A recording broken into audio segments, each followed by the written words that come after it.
All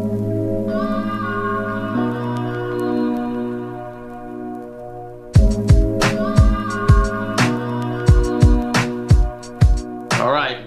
Hey, man, my man, Sankofa, I appreciate you taking time on your Saturday morning to do this interview. Thank you again.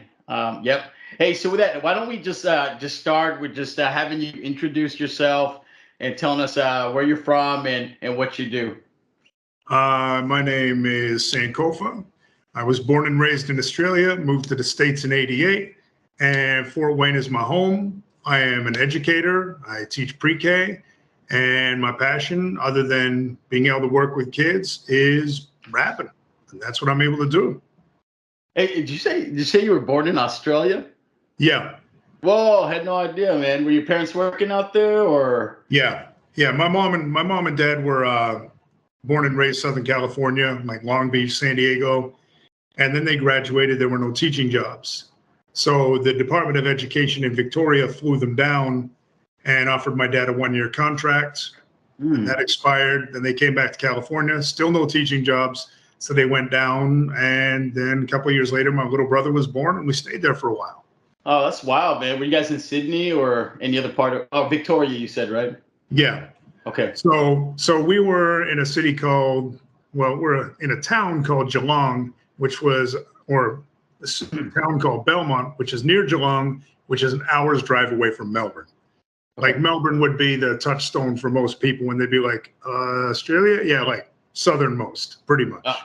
Oh, it's wild, man. Have you been back since then or just that was the only time you've been in Australia?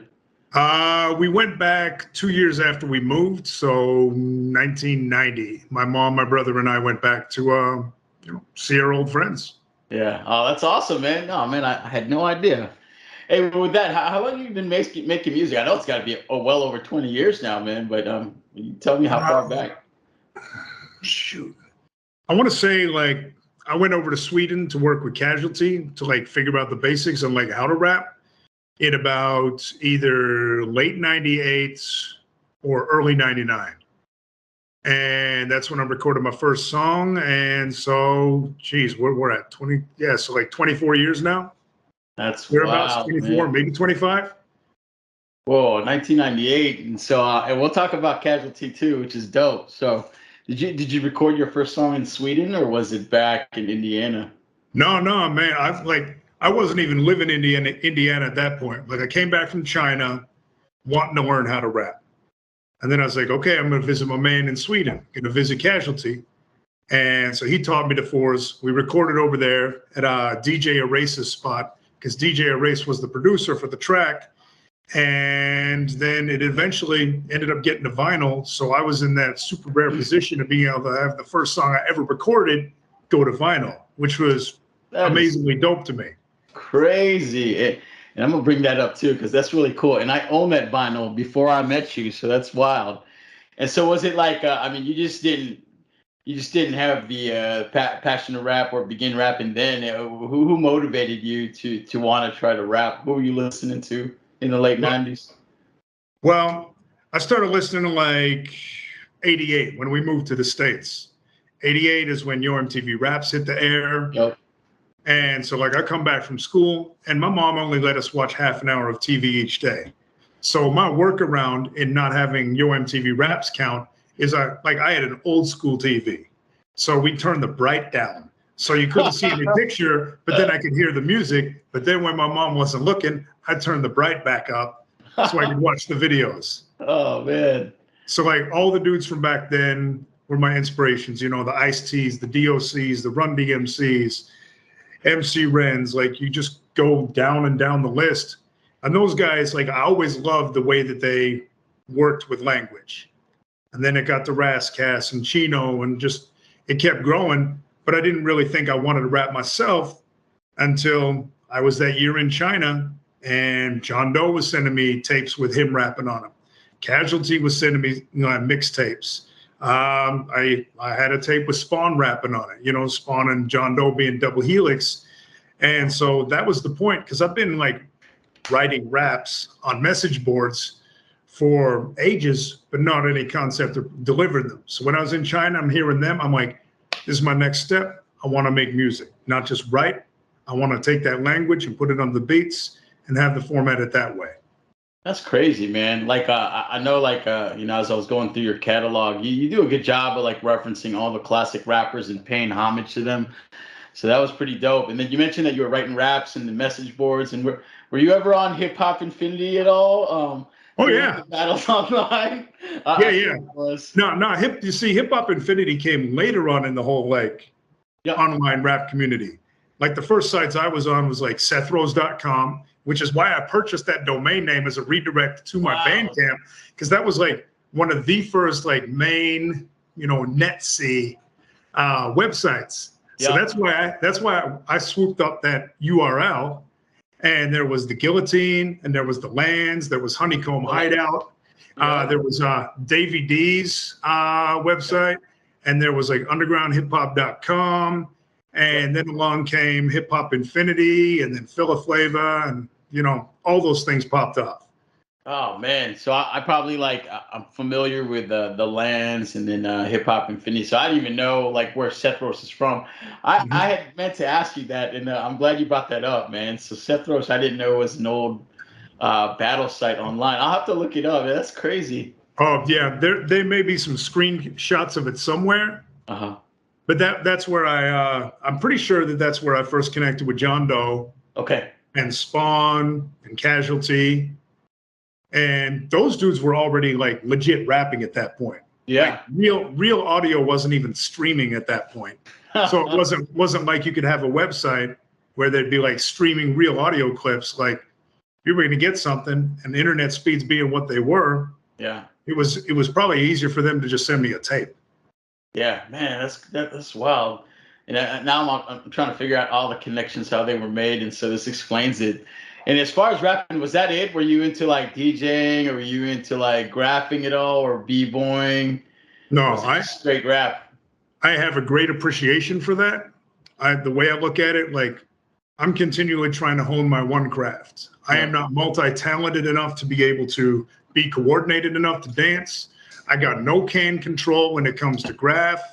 DJing, like that's a whole other ball of wax. And even producing, like when I yeah, lived out in LA with John Doe and Spawn, yep, you know, John Doe had his MPC there, and we had the whole studio set up. And I didn't work that whole year, so I tried to learn it for a bit, but it was just too frustrating, man. I was like, you know what? yeah. Forget it, man. I'm just gonna stick to words. Yeah, hey, that's kind of my story too. I tried all that stuff, and yeah, it was too tough for me, man. Or at least I didn't have the same energy that I had in writing rap. So that's funny, man, and it's awesome. Well, Jay, I think you are a masterful rapper, and you're an awesome storyteller, and just being in the game for about 20 plus years now. How has, in your opinion, hip hop evolved from the late 80s to the 2000s to where we're at right now? Do you like the transition that you're seeing? Are you liking the stuff that you're hearing now? One of I love the stuff I'm hearing now, and the stuff I'm hearing now is inspiring me. Like the new stuff that's coming out from people who like listen to me when they were in high school. And like they'll tell me, "Oh man, I was listening to your stuff in high school." And like these are the ones who are like the big ones, and I'm like, "Man, I'm getting inspiration from your work." But the thing, like one of the key differences I see these days is there's such a proliferation of all this dope music that it's hard to keep track. Yeah, So I tell yeah, myself, I'm like, I really want to hear the mix downs of my album, but I already know my album. So I got to go to the thing that I bought on Bandcamp a month ago, download it, and actually go play it on a run so I can appreciate and learn from. So there's so much more music. And then you'll have some people like, oh man, there's no good rap out these days. I'm like, man, you're just listening to the wrong spots, man. yeah, yeah, I never listened, like even back in '88, I was not listening to the radio for guidance on what was dope. yep, We had Yo MTV Raps. uh-huh, That even then I was like, nope, nope, yes. yep, And it's the same thing now, except I could pretty much just close my eyes with a fistful of darts and throw it. And 9 times out of 10, it's going to be someone dope I never even heard of before. Oh, dude, you're so right, dude. There's so much dope music out there if you look It's for it. crazy. Yeah, your network too is pretty amazing too, man. You got a lot of talented friends, and Yeah, I learned a lot of stuff there too. So just following you on social media. So yeah, you're absolutely right. And yeah, I share the same opinion too. I like a lot of stuff I'm hearing too, and I try to find motivation and just stuff to help evolve. But that's got to be cool that you're still doing shows with the same cats who look up to you. And so, man, it's pretty awesome, man. They got somebody legendary on their show, and just the cross pollination of music has got to be awesome, man. It's just like we're all trying to do the same thing. We're all trying to be good people. We're all trying to be dope at what we're doing. And the longer I'm in this, the more people I get to know. Yeah. And, people such as yourself, where it's like, what's the priority? Is the priority getting huge? Is the priority, getting like pay? Is the priority that? No, the priority is finding good people, developing friendships with them, and making dope stuff. Like that's the win. Yeah, I agree, man. Hey, is there anybody you want to shout out in terms of like just past influences, like in terms of like local rappers that really just motivated you? I know you mentioned Spawn and John Doe and Casualty, but was there anybody else that holds a special place in your heart? Back when I was more of a fan than I was a participant, it was the Rascasses, the Big L's, Yeah. Chinos, and all that. But as far as like local cats, like by the time I moved to Fort Wayne, it was really the first time that I was then adopted as part of a scene. Nice. And the scene already had some incredibly dope individuals. I was just at an event last week, and one of those particularly dope individuals, Barrage, he was there. Like dude was like the Predator. He had the long, back when I first came, he had the big dreads. Like you always lift the weights. So like, what's rapping here? What's rapping? And you'd like so Barrage, Rhymewise 37 and Scripture from Subsurface. I just saw Rhymewise 37 for the first time in ages just the other day. We had lunch. He's out in Virginia now. Man. Just having that community, I got an album with a friend of mine who used to live in Fort Wayne, went out to Brooklyn. Now he's in Indianapolis. Okay. And it's just like, it's, as you well know, I mean, especially with as much as you move, it's trying to maintain these relationships and these connections because, the more time goes on, the more spread out everyone gets. And it's like trying to make sure to stay in touch with these people and not out of guilt, but because there's that love for those people. Yeah, absolutely, man. Yo, and that's what I love about you too, man. You super rep your city, and not even just the music, man. Like anybody doing art, anybody making beats, producing, you're all about repping Indiana and showcasing that stuff too, man. A lot of people, don't sometimes show that appreciation, but you're never hidden about it, and you do it wide openly, man. And I love that, man. I learned about the Indiana hip hop scene through you, man. So shout out to you for showing some love to your folks, man. Hey, man, my mentality is, first off, thank you. But my mentality is if something's dope, I'm going to tell the person. And then social media has given me the opportunity to take something that someone else has done, whether they're in Indiana or whether they're elsewhere, and share it with people who follow me. Yeah. Because I want to celebrate what I love. And how do I do that? Like, I'm all excited about making my music, but there's so many other things beyond just me that are dope that I want people to get out there and be like, oh my gosh, like I just referenced Rhymewise. Yeah. Like I realized I got to make him a list of all the stuff that I want him to check out. Because I'm still spending way too much time on Twitter and Instagram and all these other things and listening to all these podcasts. So I'm able to keep up with more stuff than he would be able to.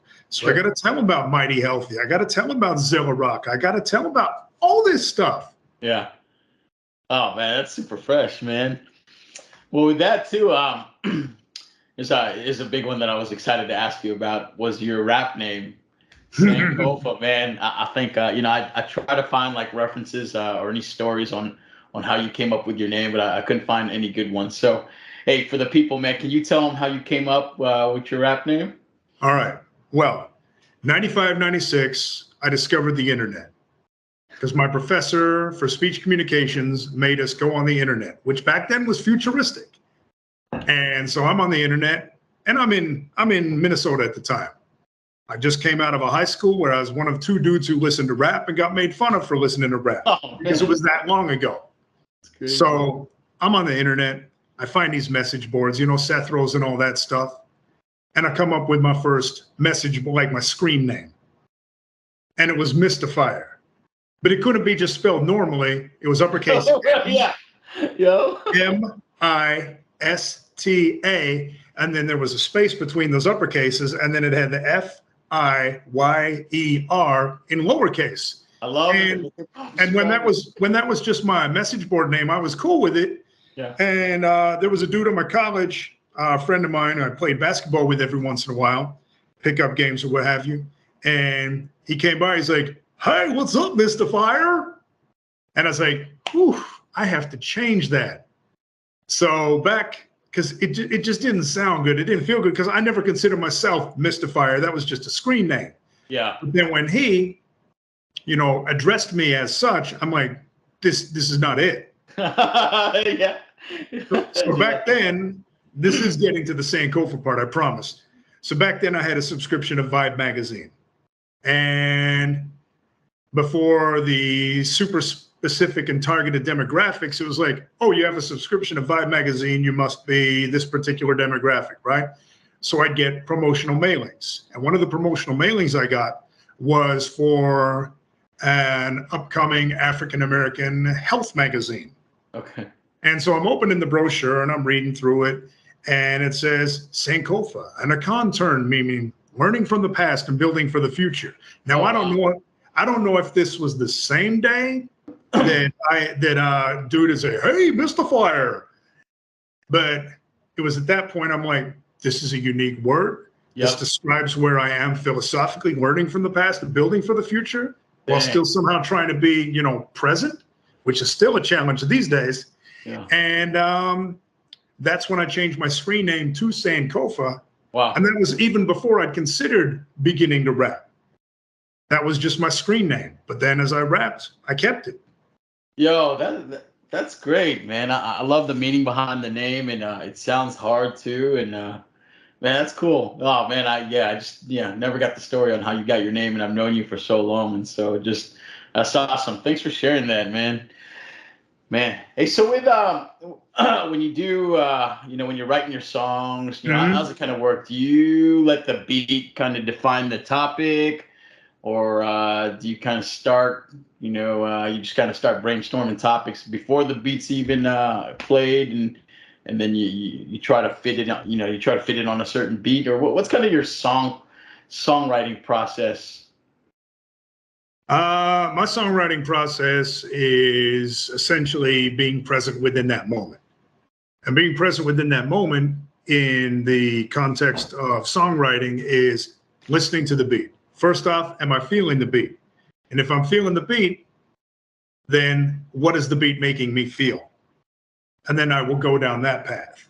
It's not like when I'm freestyling, which I barely ever do these days. Yeah. And I'm like in a cipher and I'm like, okay, what's the first word I'm just going to rhyme off and hope that trickles out? No, it's whatever the beat brings to me. Like if the beat feels melancholy, like when No Cunnilingus sent me 2 beats way back when. Yeah.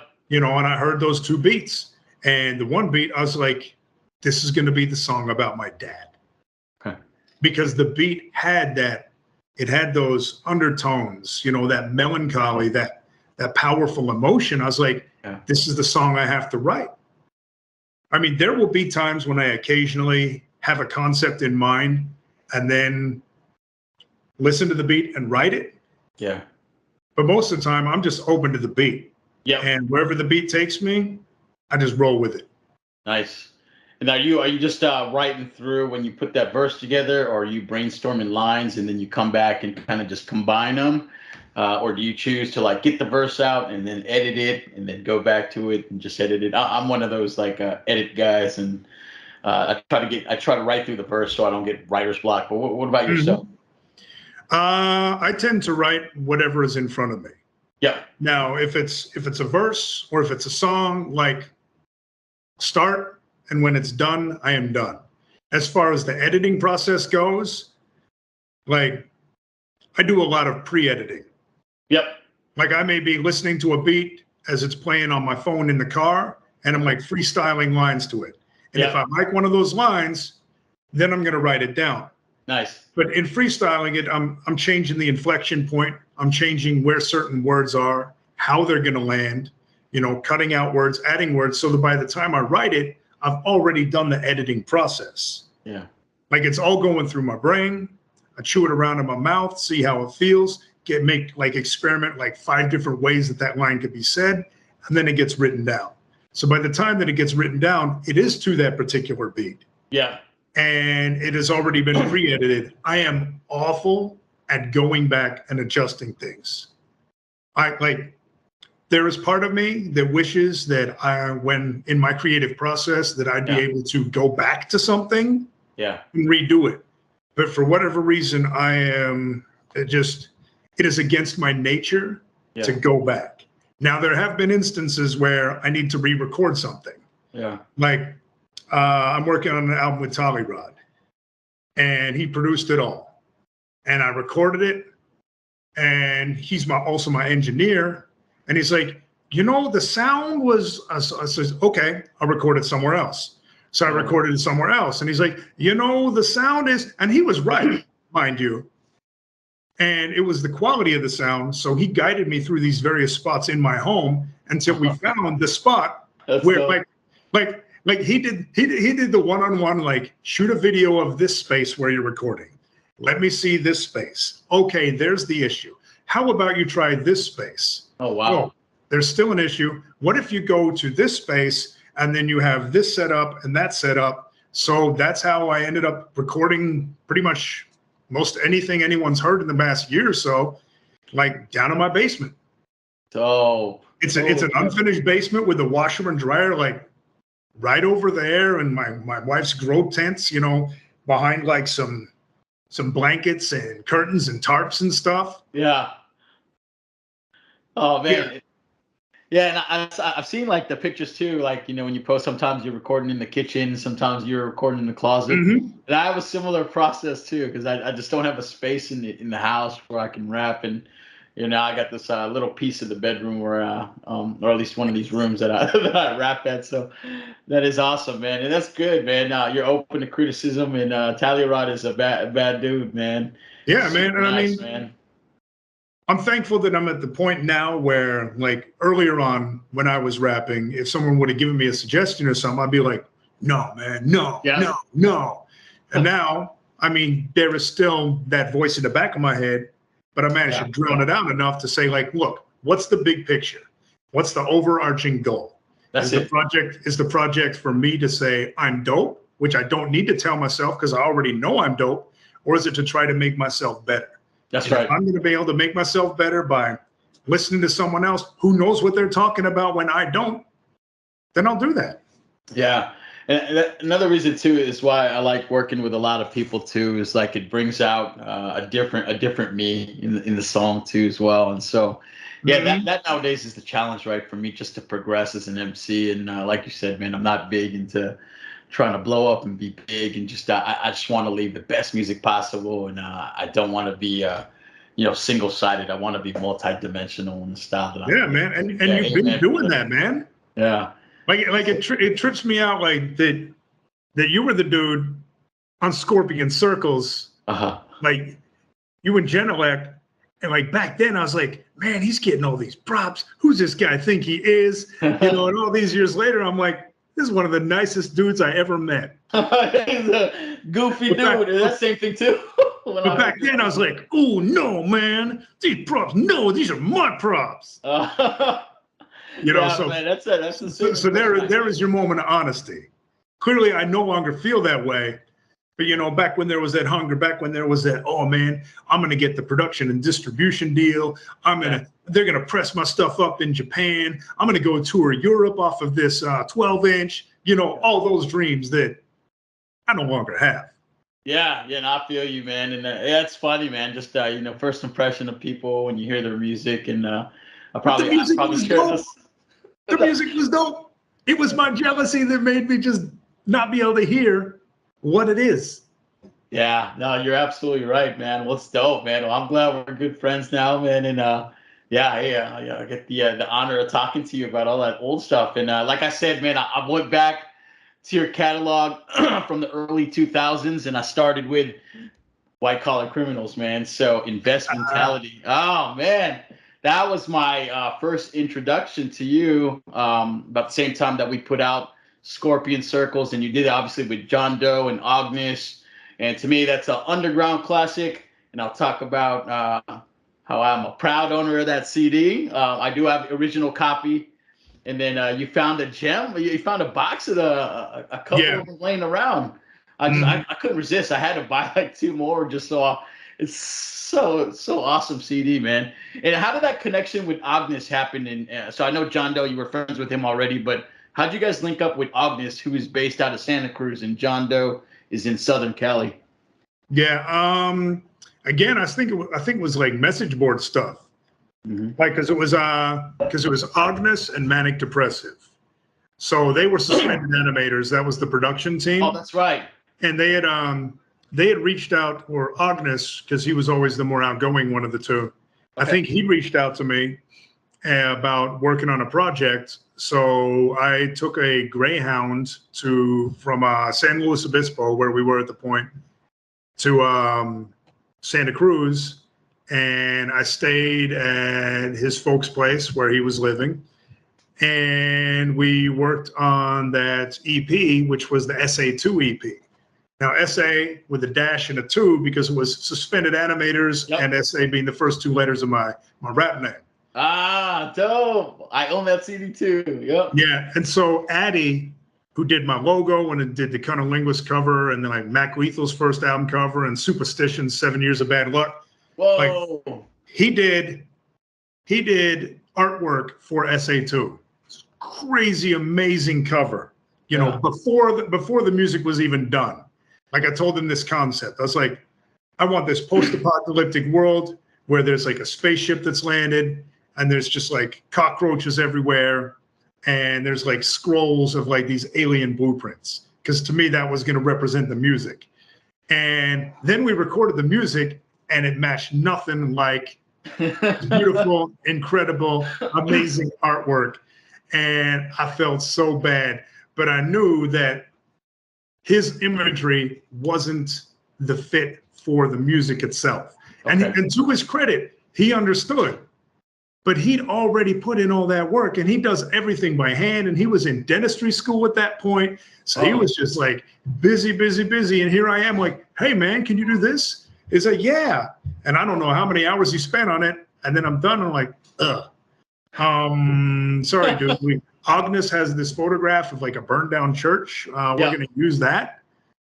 And then after we did SA2, you know, John Doe became more familiar with the work of Suspended Animators, that being Agnes and Manic Depressive. Yeah. And then we went up for a week and we stayed at his place for a week. And it was so dope because like Manic Depressive would have some beats, Agnes would have some beats, and John Doe and I'd be there. And when we weren't playing like Sega Dreamcast or going down to the boardwalk to play video games and me get destroyed at every arcade game imaginable, we were working on songs. Yeah. And so that in like White Collar Criminals is that week. White Collar Criminals is at Four Friends. That's why when John Doe and I recombined to work on music, we didn't keep calling ourselves White Collar Criminals. Because Yeah. White Collar Criminals was that span of days with those specific people. Oh, that's crazy. And like that, those moments can't be recaptured. Hey, how long from so when you guys recorded the album to when it was actually the hard copy of the CD was produced? Uh-huh. What was that amount of time? Was it a year, a couple months? I'm just trying to frame it because I was in Santa Cruz at the same time. I think it was about as short as it could have been. Yeah.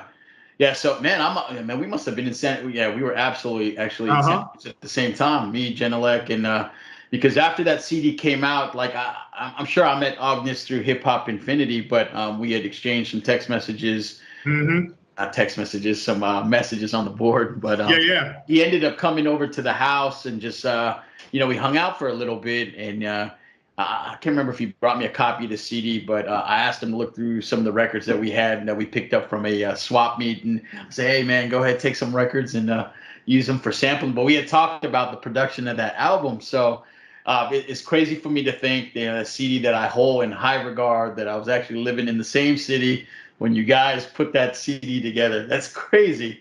The Had no world is idea. tiny, man. The world is tiny. Yeah, yeah. Now, yeah, I mean, it's crazy. Now I know you, and oh man, and I own a copy of it, a couple copies actually. Yeah, are all the CDs gone now? No, what's really dope is John Doe has a storage unit, right? Probably is full of mostly records and like collectible action figures, whatever. Yeah. But he had still a box from the original, like the repressing, because we had to order 500 off the bat. Because it Oh, wasn't like Kunaki where they burn CDs. It was actually like pressing the CDs. yep. So we had to order 1,000 copies of the artwork Nice. and then 500 CDs at a time. We sold out those first 500 CDs, got the next batch, and then all these decades later, turns out in his storage unit, still got a box of those CDs. So he shipped that box over to me. That's crazy.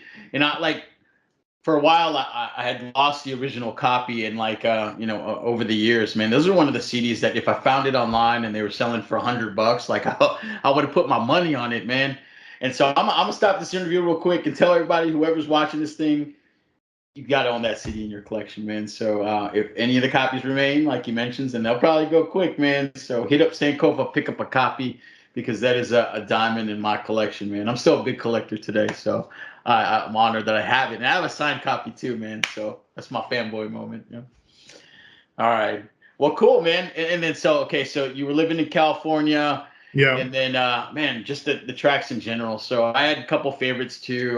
Crash was one of my favorite tracks, where you had some signature back and forth with John Doe, which you still do to this day, and you guys freaking do it flawlessly. That's why I'm always asking, like, how'd you guys record the back and forth portion? And then my favorite track was the Mist of Co, the original. Yeah. Oh, man. Oh, on the Mystico, I have to tell you that, like, at the end, like, we made up the story as we went along, right? Like, one of us would go and then the next would build off it. The idea being that we were telling a story. Right. We didn't know how weird the story was going to be. And then it got to the end and I'm like, the character's got to die. Like the main character's got to die. There's got to be this loss. Yeah. But I wrote it, I recorded it. And then John Doe's like, dude, patricide is like killing a father, right? I think you meant to say matricide. So I had to go back and record that last section because I'd messed up that word. But yeah, the Mystico, like where Agnes's folks lived, it wasn't too far from the beach, but it was also like a wooded area. So there were like all these eucalyptus trees around. And so there'd be those hazy mornings. Yeah. And so our environment, when we looked out the window, was reflected in some of that song, The Mists of Co.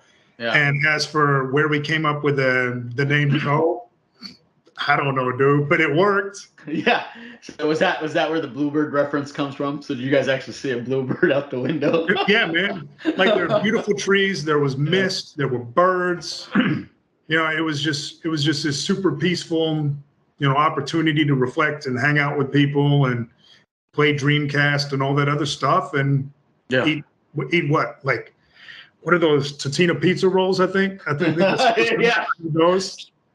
Oh, I'm not a stranger to those still to this day, man. I love those things. Well, hey, man, what was the decision on putting a remix, right? So I think that CD had a remix of that song too, right? Mm-hmm. The originals are it is, man. I think it was Manic Depressive, had some extra beats, and he was still feeling like continuing to work on things. At least this is based on my recollection. Mind you, this is a long time ago. But he had that loop and ran the loop underneath, and it worked out super dope. Yeah, amazing CD, super timeless, man. I listened to it, and like I said, I listened to it probably a week ago, and just as good as it was back then. It's even more amazing now. So, yeah, awesome. Props for you guys for that. And so now, Another release that I wanted to talk about was the Emasculation vinyl from 2002. Hmm. And so just so I make sure I got the frame of time correct, was that vinyl done first before Invest Mentality? Yeah, that Okay. song, that was the first song I ever recorded. Okay. All That's right. the Got one it. I went over to Sweden and recorded. Okay. You know, make Big Pun lose his appetite. Wishing on fallen stars like Chino XL with writer's block. Exercise caution like Ice Cube spotting proteges. Like all these like clever battle line type things. Like that was definitely my mindset at that point. Yeah, and that was the thing too, man. Like at that time, or at least my introduction to underground hip hop and what I wanted to do was battle type raps. And so that was how I got introduced to Casualty and you, because you guys were big battle rappers at the time, and like the internet. Like I had never used the internet until I got to college, and I was just like, oh man, my mind was blown, and I was getting access to all this different music. And so, yep, Casualty and yourself, I was introduced to that, and then I found the vinyl, right? So I can't Man. remember if I picked it up at Streetlight Records in Santa Cruz or one in San Jose, but I own that CD, or I own that record. And so it was a young Sankofa at the time. And I imagine the picture that was taken was on the rail in Sweden. Is that Yeah, right? yeah. I want to say like because I visited him twice. Okay. First time I recorded Emasculation. Second time I recorded some other tracks, including one I wish I had an acapella from a session for. Yeah. But I think it was on that second trip that they're like, hey, this is going to go to vinyl. Bomb Yeah. Denmark wants to put this out. And so Wow. we met up with the photographer and we went to the subway or the train or whatever it was and took photos. And I'm pretty stoked that I got to wear my Young Bleed shirt because I'd managed to Yeah. get like John Doe was a college DJ. So he'd get all these promo items. Yeah. And he was also the super duper collector who didn't want anyone else to have the items that he had. Yeah. But, you know, and I get it. But Yeah. he had like this Young Bleed shirt and it was too big for him. And maybe there were two of them or whatever. So the next time I visited Casualty, I want to say I was living in LA or, you know, at least California at that time. So I was able to get the Young Bleed shirt and take it with me. So on this underground song, I'm rocking a Young Bleed shirt, which was pretty par for the course and continues to represent how I undercut myself on a regular basis. Yo, is that so? Did you guys just record a bunch of tracks and pick the two that will go to vinyl, or were those two particular tracks or the songs No, on that record were the yeah. ones that they picked themselves? Well, I want to say that the B side was Lazarus Syndrome. Oh, yep. It might have like the Society of Nim cut. And the Lazarus Syndrome was recorded when I was still living in Minnesota.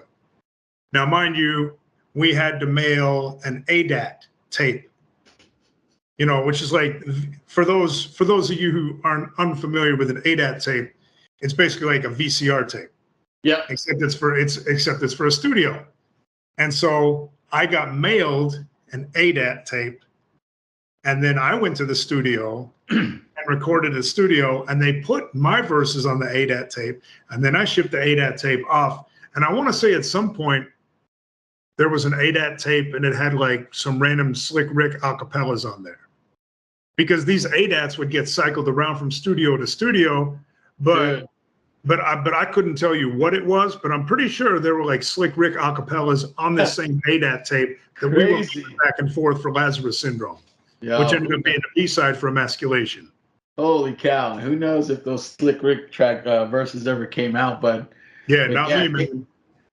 Do you own a copy of that record still? No. Oh man. Yeah, yeah. Yeah, I'm not sentimental about the music that I make Yep.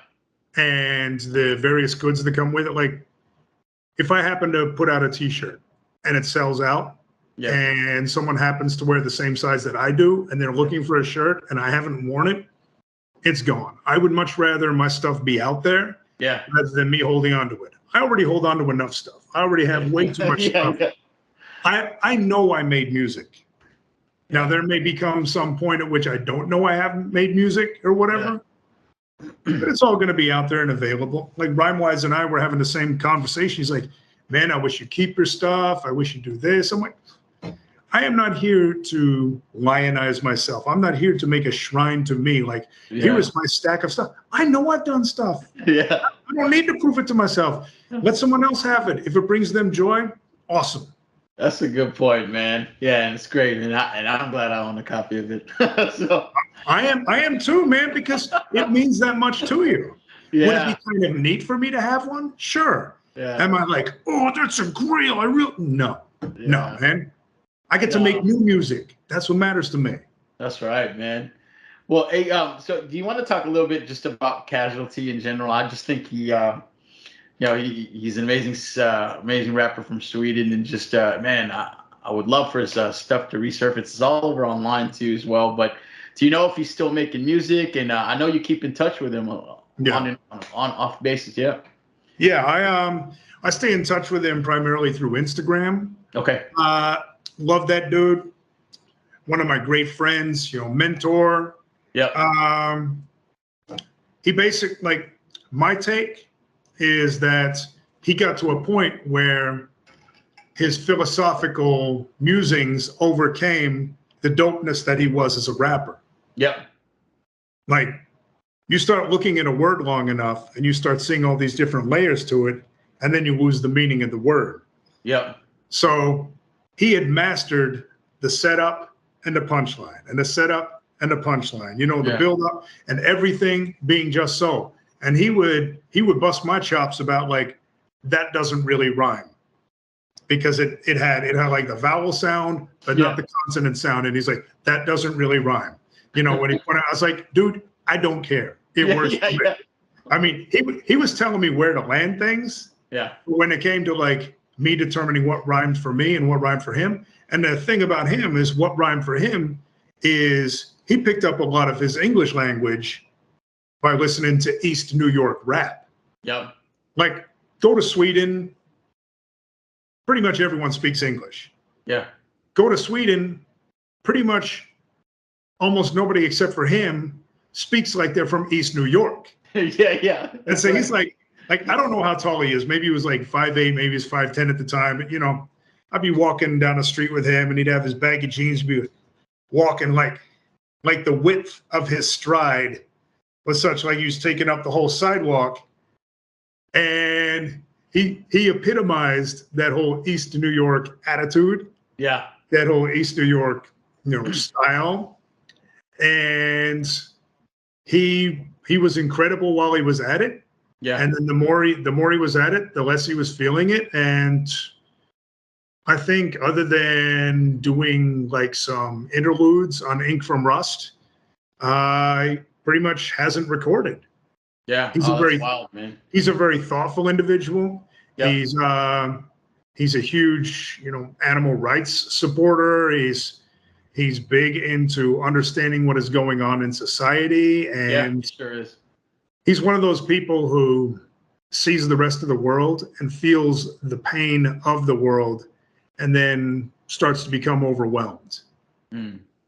And so he's found his happy place. His happy place is chilling with himself and, whichever pets he has at that time. When I first met him, he had a guinea pig. I can't pronounce the name of the guinea pig because it's a word, so I'm going to spell it so he can't tell me that I said it wrong. INAR was the name of his guinea pig. But dude's always been an animal lover. Yeah. Dude was clever. Like, when I first went there, I stayed with him and his mom. And the next time I went there, I was staying at his place. That's awesome, man. Well, hey, shout out to Casualty, man. If you ever get a chance to look him up, he's got some amazing music too. Oh yeah, man. Awesome rapper, man. So shout out to you, Casualty. And before I go on to the next album, I forgot to ask this too, man. You still keep in touch with Agnes and the Suspended Animators crew? Agnes, yes. Okay. Agnes and I will text back and forth about basketball, about running, about parenthood in general. Like, his daughter just got her permit, and I was telling him that I was about to go on a podcast session with you. He's like, "So you and I are the only people who don't have a podcast now?" And I'm like, "I guess." But Oh Agnes, man, we'll have to get him on here one day then, yeah, man. yeah. It's Oh, crazy. oh, dude, he is hilarious. His humor is so dry, and Yeah, he can be so blunt that you just got to be like, that's him. It's not intended as disrespectful, and you just laugh. But yeah, that was like when I got married. Sorry to sidetrack this all. yeah, yeah. No, all good. When I got married, he was one of my groomsmen. John Doe was one of my groomsmen. Wow.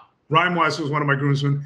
But the real fun was watching Agnes and John Doe interact because Yeah, I can John see. Doe John Doe is like the super turbocharged court jester, right? Yeah, And exactly. Agnes is like Stephen Wright, just down.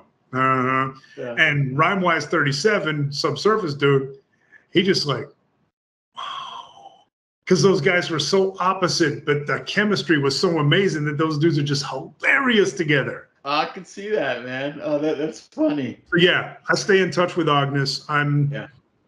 chatting on basketball and other life stuff with him. Yeah. Is he still He doing says hi. music? Or oh, hey, what up, my man? He actually just uploaded some files to a Google Drive that I built Okay. because he's still, in between the rest of life working Yep. on music. Sure. And so he uploaded some stuff today. And so I'm going to check that out later. The idea being that I will listen to the beats, I will write and record my half, and then send it over to John Doe. Nice. And So then is that a hint that is there another follow up that's coming up at some point? You another think, or is what? it just track? You guys doing another follow up album, or is it just tracks for now? I would Who knows? like what I envision, whether or not it comes to fruition, as you're well aware, working on various things. Yep. I envision an Agnes produced Silversmith's album again. Because he did the Algol Paradox back in the Yeah. day, and those beats thumped. Like Yeah.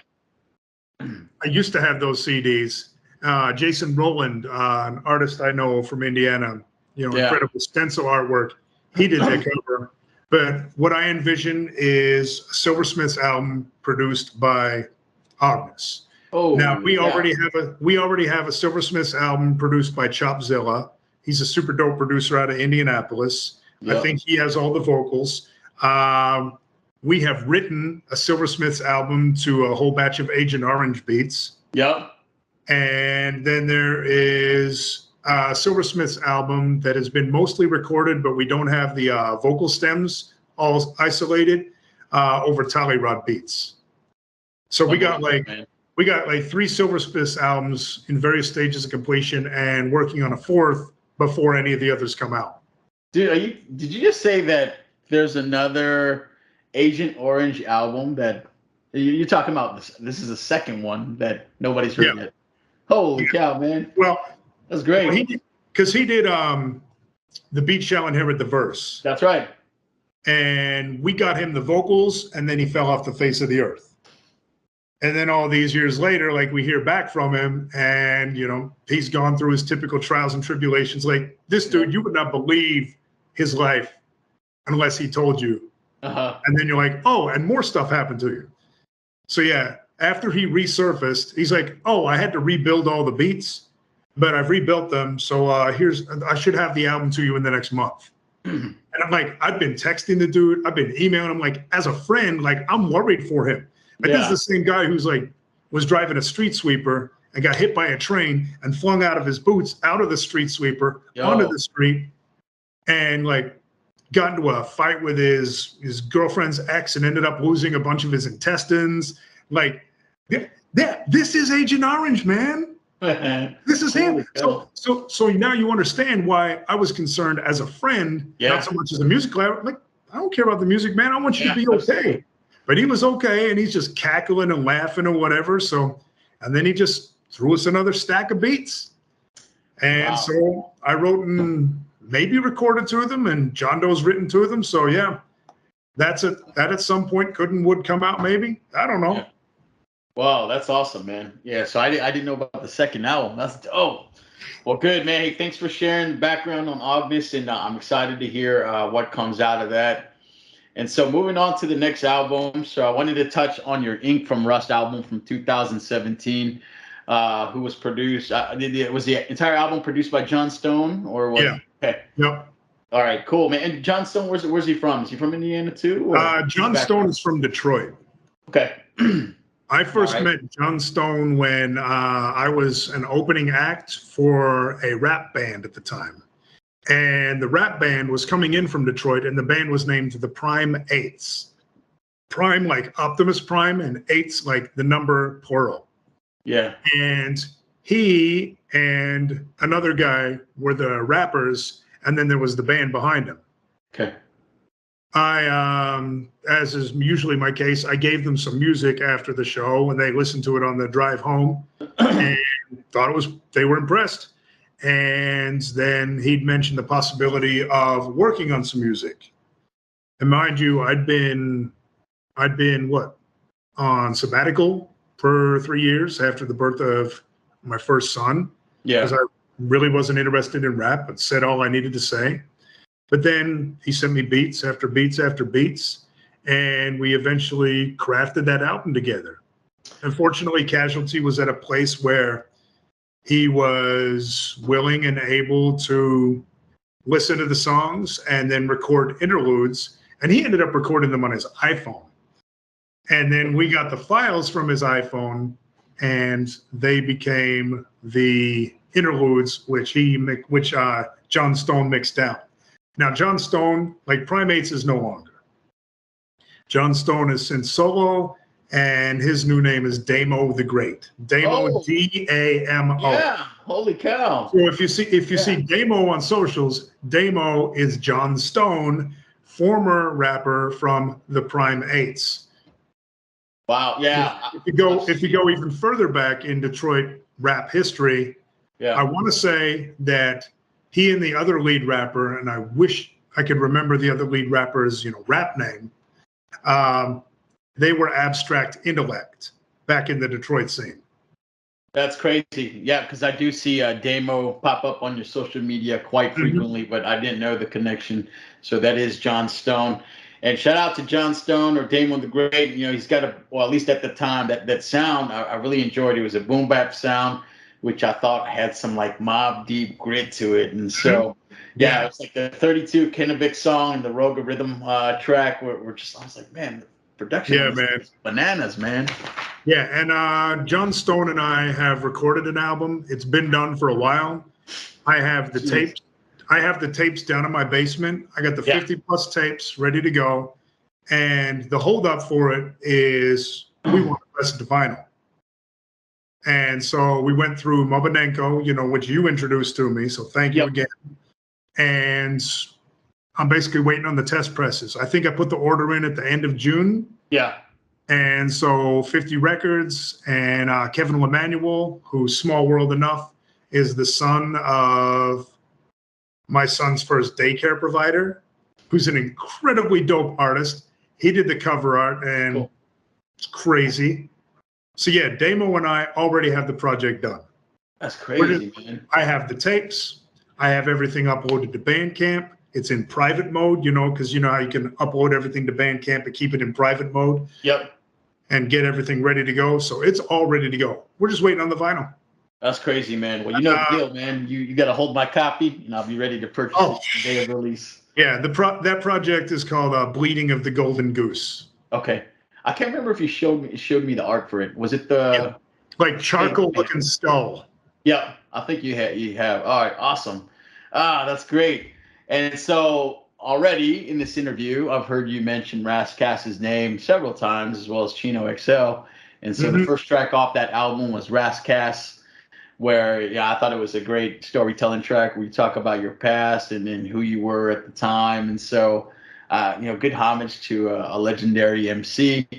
And then Cinder Blocks was like, man, had me in my feelings. And, you were talking about your shoes and your mom haircuts until the 8th grade. And then references to Rascass Raps and Chino XL on the Wake Up Show. So just, man, just good imagery of what was going on at the time. And I was really touched with the lyrics. And man, like I said, man, you're a phenomenal storyteller. And those were some of my favorite tracks. You did talk about some time that you spent in China. And so, Yeah, I didn't know. Were you studying abroad, or is that something you want to share? That experience in China. China was incredible. Yeah. After like right before I graduated college, I found out there was an opportunity to go teach in China for a year. Mm-hmm. Once I found out, A, I didn't need a teaching license, and B, I didn't need to know, any other language other than my own, I was gone. I was in a fortunate position where I didn't have college loans, so I had the freedom to go and do something like that. And so I went to China with another kid who had graduated from my college. And there was one person who had taught there the year before who had also come from our college. So I hung out with those guys. It was an amazing time. It Yeah. was a reminder of how important it is to be humble, because everywhere I went, I was the sore thumb. I was stared at. I was tall. I was white. But by the same token, when we came into the airport that first time, like, I think it was the Chinese national volleyball team happened to be walking by at the same time, Yeah. and they were all taller than me. And then because it was, I want to say Beijing, the Forbidden City, like, we're walking through, and there's this giant up ahead. It was David Robinson. Oh. So I don't know. I don't know if he was doing some Nike tour or something. Yeah. But it was like, yeah, I'm going to be like, I'm thinking like, not, oh yeah, I'm going to be taller than everyone. But I'm like, I'm probably going to be a lot taller than people. And then I come in, Chinese national volleyball team, like all like up there. And then we go to the Forbidden City, and there's like David Robinson way up there, man. Oh, that's crazy. Was he like surrounded and just with security, or did you get a chance to get up close? Oh, I didn't even try to get up close. Yeah, I He, bet he it was looked he crazy. looked to have a circle with him, and he was, wandering through with his enclave the same way that the three of us, as well as the liaison from the university we were going to teach, Yeah, was there hanging out with us, that's and it was a crazy. great opportunity. Well, that's awesome, man. You're a well-traveled guy, man, and I'm sure that has played a lot into who you become as a person and as an MC. And that album too, just super dope. Had a lot of input from Casualty as well. He was on that album. And then, man, more tracks, man. Just as I went through the album, I was like, geez, Jesus after Jesus, man. Crimson Feather, the hook on that thing, it never happened, never could have, and it never was. Crimson Feather for the heart that I left to rust. Jesus Christ, man. Just lyrically was phenomenal. Finger Puppets, the first verse from Casualty was just, man, I mean, that guy never misses two verse wise, but he's really good at politically charged raps, as you mentioned Hmm. earlier on in the interview. And Kid Gloves was another track. Daddy got himself some presidential kid gloves, got a sweet inheritance. Let's see what he does. Man, I mean, I just line by line, man, I was blown away. And so I wanted to give you some shout outs for the track. And that song too had like the best line closer, which I don't know if you remember, but it was the knock knock who's there orange line. Oh, I was like, oh, dude, that's great. Huh? if I can interject for a moment, Yeah. in Fort Wayne there is a historic theater. It's called the Embassy Theater. Yep. And each year as a fundraiser, they have local bands cover other well-known performers. Okay. And it's an opportunity for local acts to get to perform on this huge stage. It's this beautiful historic building. Well, I was invited, and first I'm trying to think of who I'm going to cover. And I don't want to cover rap because that feels like biting to me. So I'm like, I'm going to cover In Excess. So, like, my mom was a big NXS fan. Like, Yeah. NXS is dope. And Michael Hutchins, props and love and rest in peace or whatever to him. But dude didn't exactly need a high range. And so I was like, I got the vocal range for that. So I hit up my friend Jared Andrews, and he had his Casio tone. And so he was essentially the musical backing. So like there are all these bands like pulling out all the stops. And then there's Jared Andrews with a Casio tone. And there's me. And we're doing it all, and like people are pulling for me because I'm not doing that well. And the agreement was that we'd get to perform like for 30 minutes, right? But one Yeah. of the songs could be an original song. So there's like, oh, here's your carrot, you get to play one of your songs. So after I'm done fumbling through these various NXS songs, which I thought I knew, but I was too nervous to remember, Yeah. I get to play the one original song, which is Kid Gloves. Nice. Now you have to understand, Fort Wayne, Indiana is in Indiana. That's right. That's right. And Indiana may as well be the Bible Belt. And so we're kind of deep into the night. So the mom jeans cowboys and their Botoxed wives, you know, have had however many Miller Lights before. Miller Lights were not something you want to be drinking. And they're all filming, and then they realize I put on those little hands on the end of your fingers. Yeah. I used to hold the mic, and then they realized what I was rapping about and what I was talking about. And you could see the crowd change. Like there's some of my friends who are in the orchestra pit, and they're like, and everyone else has some fingers up that were not those fingers, and they were like, the cusses were raining down on me, like the death threats. Like I felt like I had just done a heel turn. Like I was like, I can't hear you. Just yelling in the microphone, and they're just like, oh, I'm gonna kill you, mother, blah blah blah. Like my friends were worried for my safety, for my life that night. Oh man, like that was so much fun. So thank you for bringing up Kid Gloves, because it helped me remember the night where I got to clown on a whole bunch of people I vehemently disagree with. Holy cow, man! I wish I was there for that performance. That was definitely. I'm glad you weren't, man. You're safe.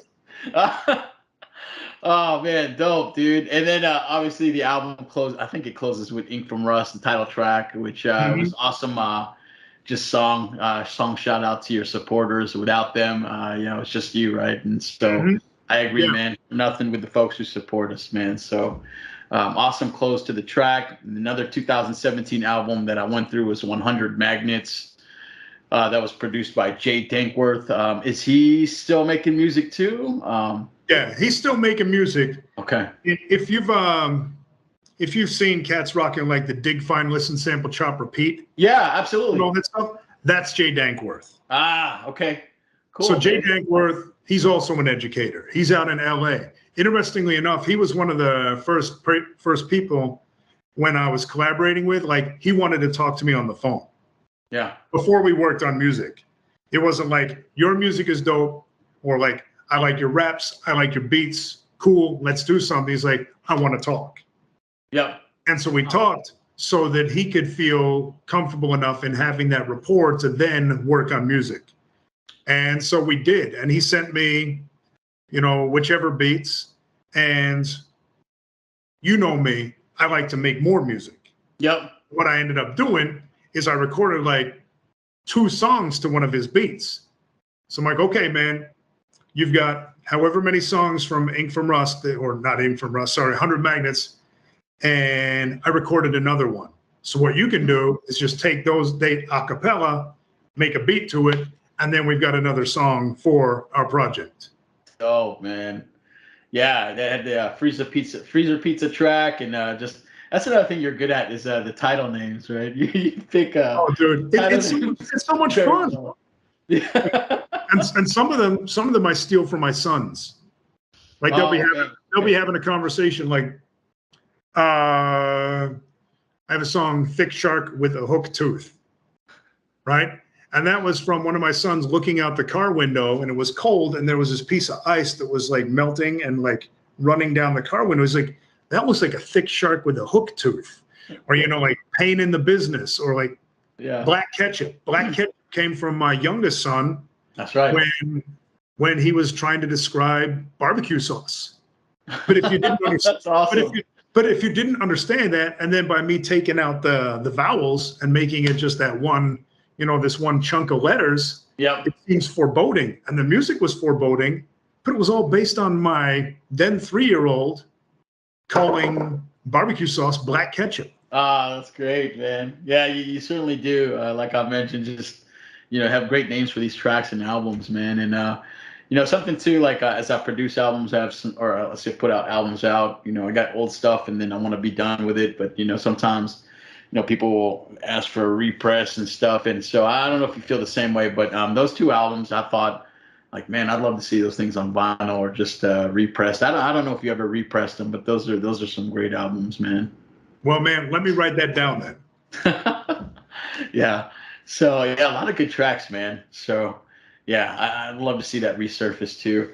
And then I jumped into your 102 Magnets album from 2019, and so Mhm. there you explain the story. Jay Dankworth is well, I saw a reference to dig, find, listen, sample, and shop and repeat. I don't know if there was a tie between that, but that explains the story. And so, Yeah. man, just your, which I haven't talked about yet, is your ability to do double time raps is phenomenal, and just to ride the beat in general. Sometimes you'll sing, sometimes you do double time, and you have a knack for that too as well, man. So shout out for being mad diverse in your delivery, man.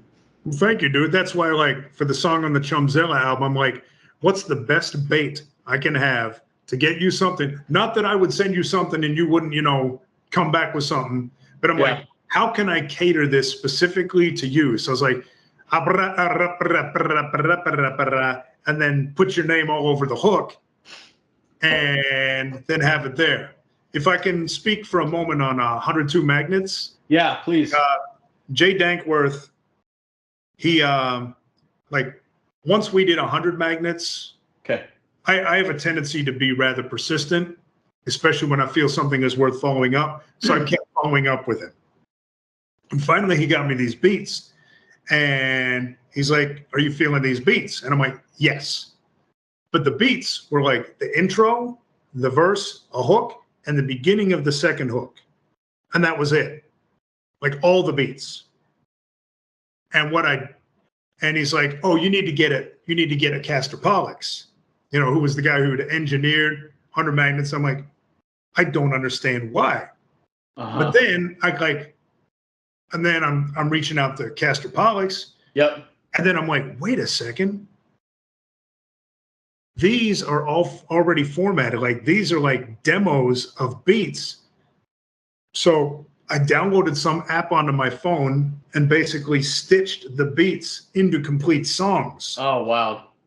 So I just lined them up. So this intro, verse, hook, little bit of the second verse, Yeah. I turned into 3-verse songs by stitching them together, because I didn't realize at that point that Jay Dankworth was pulling those things off of zip disks. Wow. And then I find out later on, these are like 15-year-old beats or 15-year-old snippets that got to me.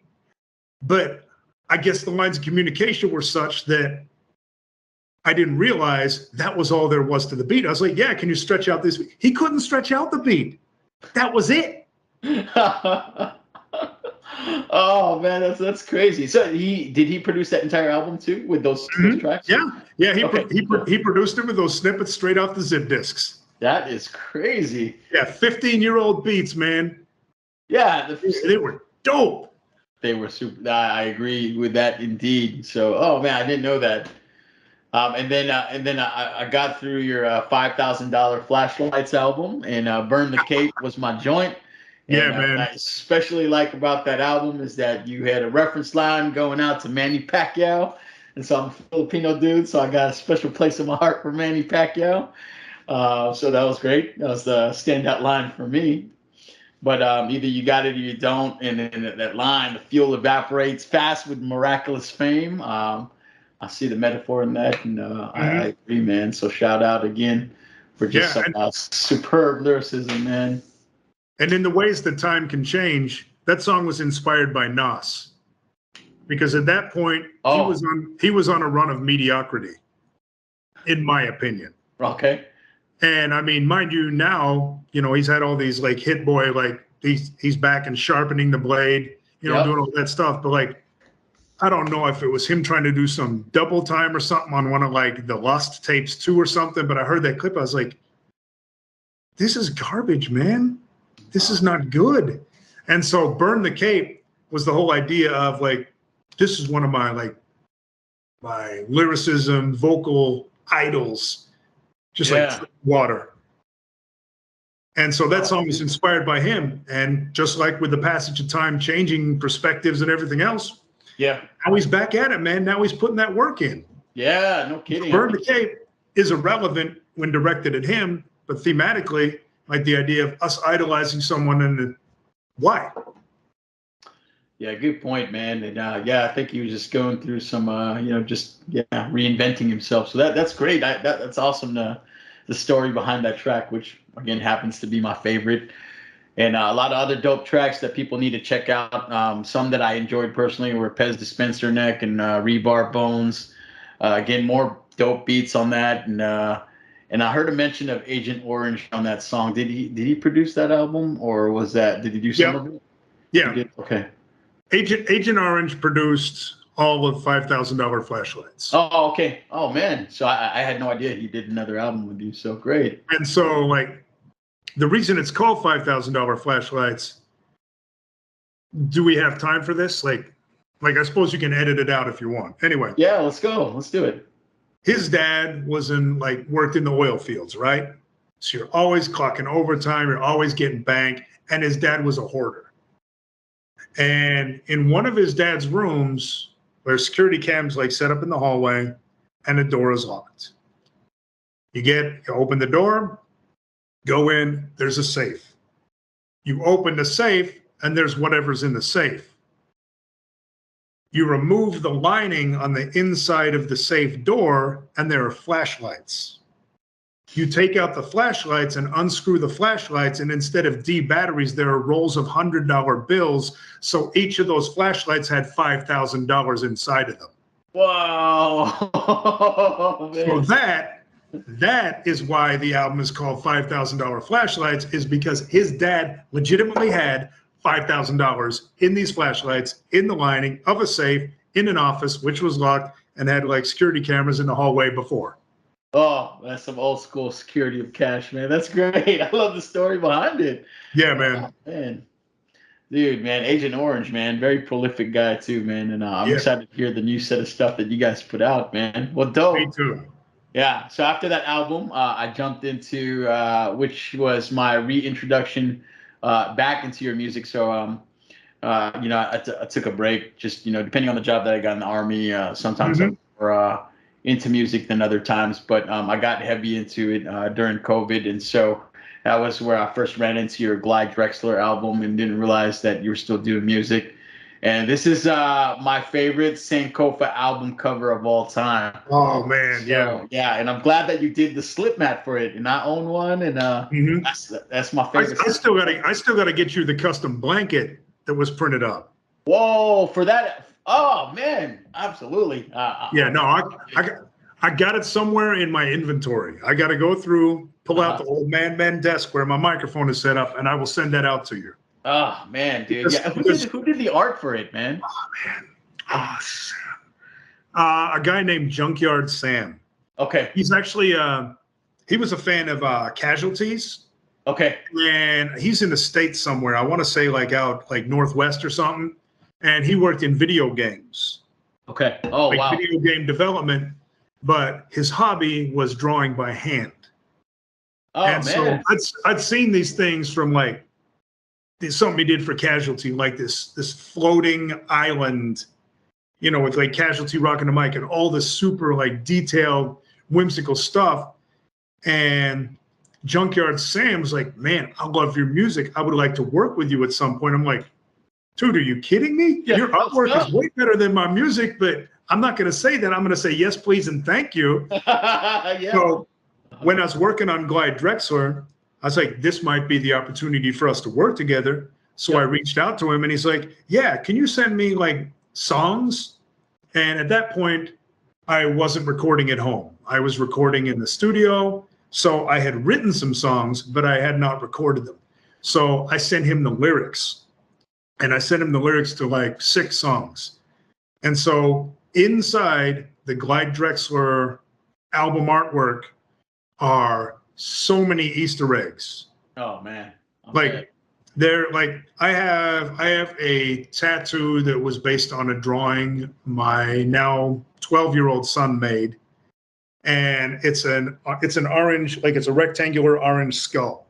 And he incorporated that into the artwork. Oh, that's great, man. There is Harold and the Purple Crayon, which is a tattoo I have to signify my youngest son. Oh, man. That is in the artwork. And then there's this big red robot in one corner. You know, it's like a bad guy, evil robot. And that signifies my older son, who at that point was fascinated by robots. And then there's, of course, there's my wife with her huge glasses standing next to me on the boat. And the boat has the initials, and the initials are some of the initials that I have tattooed, like my dad's initials and my granddad's initials. Wow. And then there's like, but there are so many different elements. And the octopus on there represents Keter, the producer. Oh, wow. And like, you could spend an entire podcast episode like breaking down that album cover. But that's Junkyard Sam. That's a phenomenal cover, man. Yeah, man. That's why I had to get it on slip mats, because if I was going to do slip mats, I had to have the dopest possible thing. And to me, like the intricacy of that artwork and all the meanings of it, absolutely that one. Yeah, and I had stopped listening to music, I think, for a little bit, or just looking out and searching out, and I found that album, and I was like, Jesus Christ, he's just 3 times as doper as when I first heard him, man. And some of my tracks on that album, Don't Call It, was awesome. Your line, Here to Lose to Gradually Win, man. So the lessons that you learn from all our defeats, man, was really deep to me. And I think you talked about, I don't know if this was a true story or just for the song, but you talked about a leg injury that you wrote in that song, and just no, that happened. Okay, yeah. Motivational, man, like not to quit. Yeah. Was it from running, or is that the injury that it was based on running, but it happened when I was doing a Tough Mudder. Oh shit! Okay. And I was having a blast at the Tough Mudder up until the point where my Achilles snapped, and I was like, oh, okay, it's gone. Oh man. Yeah, so I just you incorporated into the song, wrapping up the cast, trash bag, duct tape to my leg to keep the cast dry, and and just the metaphors in that song, and just I don't miss those days at all. And the worst thing is, it's like my wife was then working on her thesis. Okay. My doctor's orders after surgery were to stay on the couch like all day until going to bed. I don't see that happening. No, it had to happen though. Okay. So I'm posted up on this couch. Like the only time I get off the couch is like for 5 minutes at a time. Yeah. You know, like wheeling around on a scooter.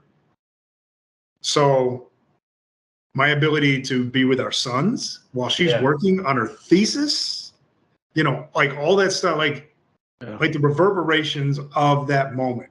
And I gotta say, like she rolled with it super well. Like the boys rolled with it super well, but I was in tears after it happened, like calling her because I had disappointed them. Yeah. And so it was one of those things where I needed to document that in song. Yeah, I could see it, man. And that was, I mean, that song really hit to me, so I can feel the emotion behind that. And you did it again too with the Artie Bop song, man. That one too, I was like, oh my God, dude, this song, it hits, man. And that was a song that you were talking to your son and just talking about you being a dad, lessons that you impart on your children. I love the message, and the message that you conveyed to. Was this your younger son or your older son? It was directed to one song. Okay, yep, or one son. Yeah. And so just the lines, man, too. That one that hit me was, the same freckles that you hate is what makes you beautiful. God dang, dude. I was like, Jesus Christ. So, man, those 2 songs just, I felt the feeling, the raw emotion. And those are 2 of my favorite tracks, man. Thank you, man. Yeah. So after that album, I jumped into Weird Summer 2020, your black and white tape produced by Wing Clipper. Wing Clipper, is he from Detroit too? Where's he from? Wing Clipper is from the Chicago area. Oh, Chicago. Okay. Like he's out in Illinois. And he's one of those, like, it's crazy to me that people feel so strongly about my music. They're like, I love your music. I like to work with you. Like, I hear someone and I'm like, you're dope. But he's one of those people that's like, getting to work with you meant so much to me. I'm like, wow.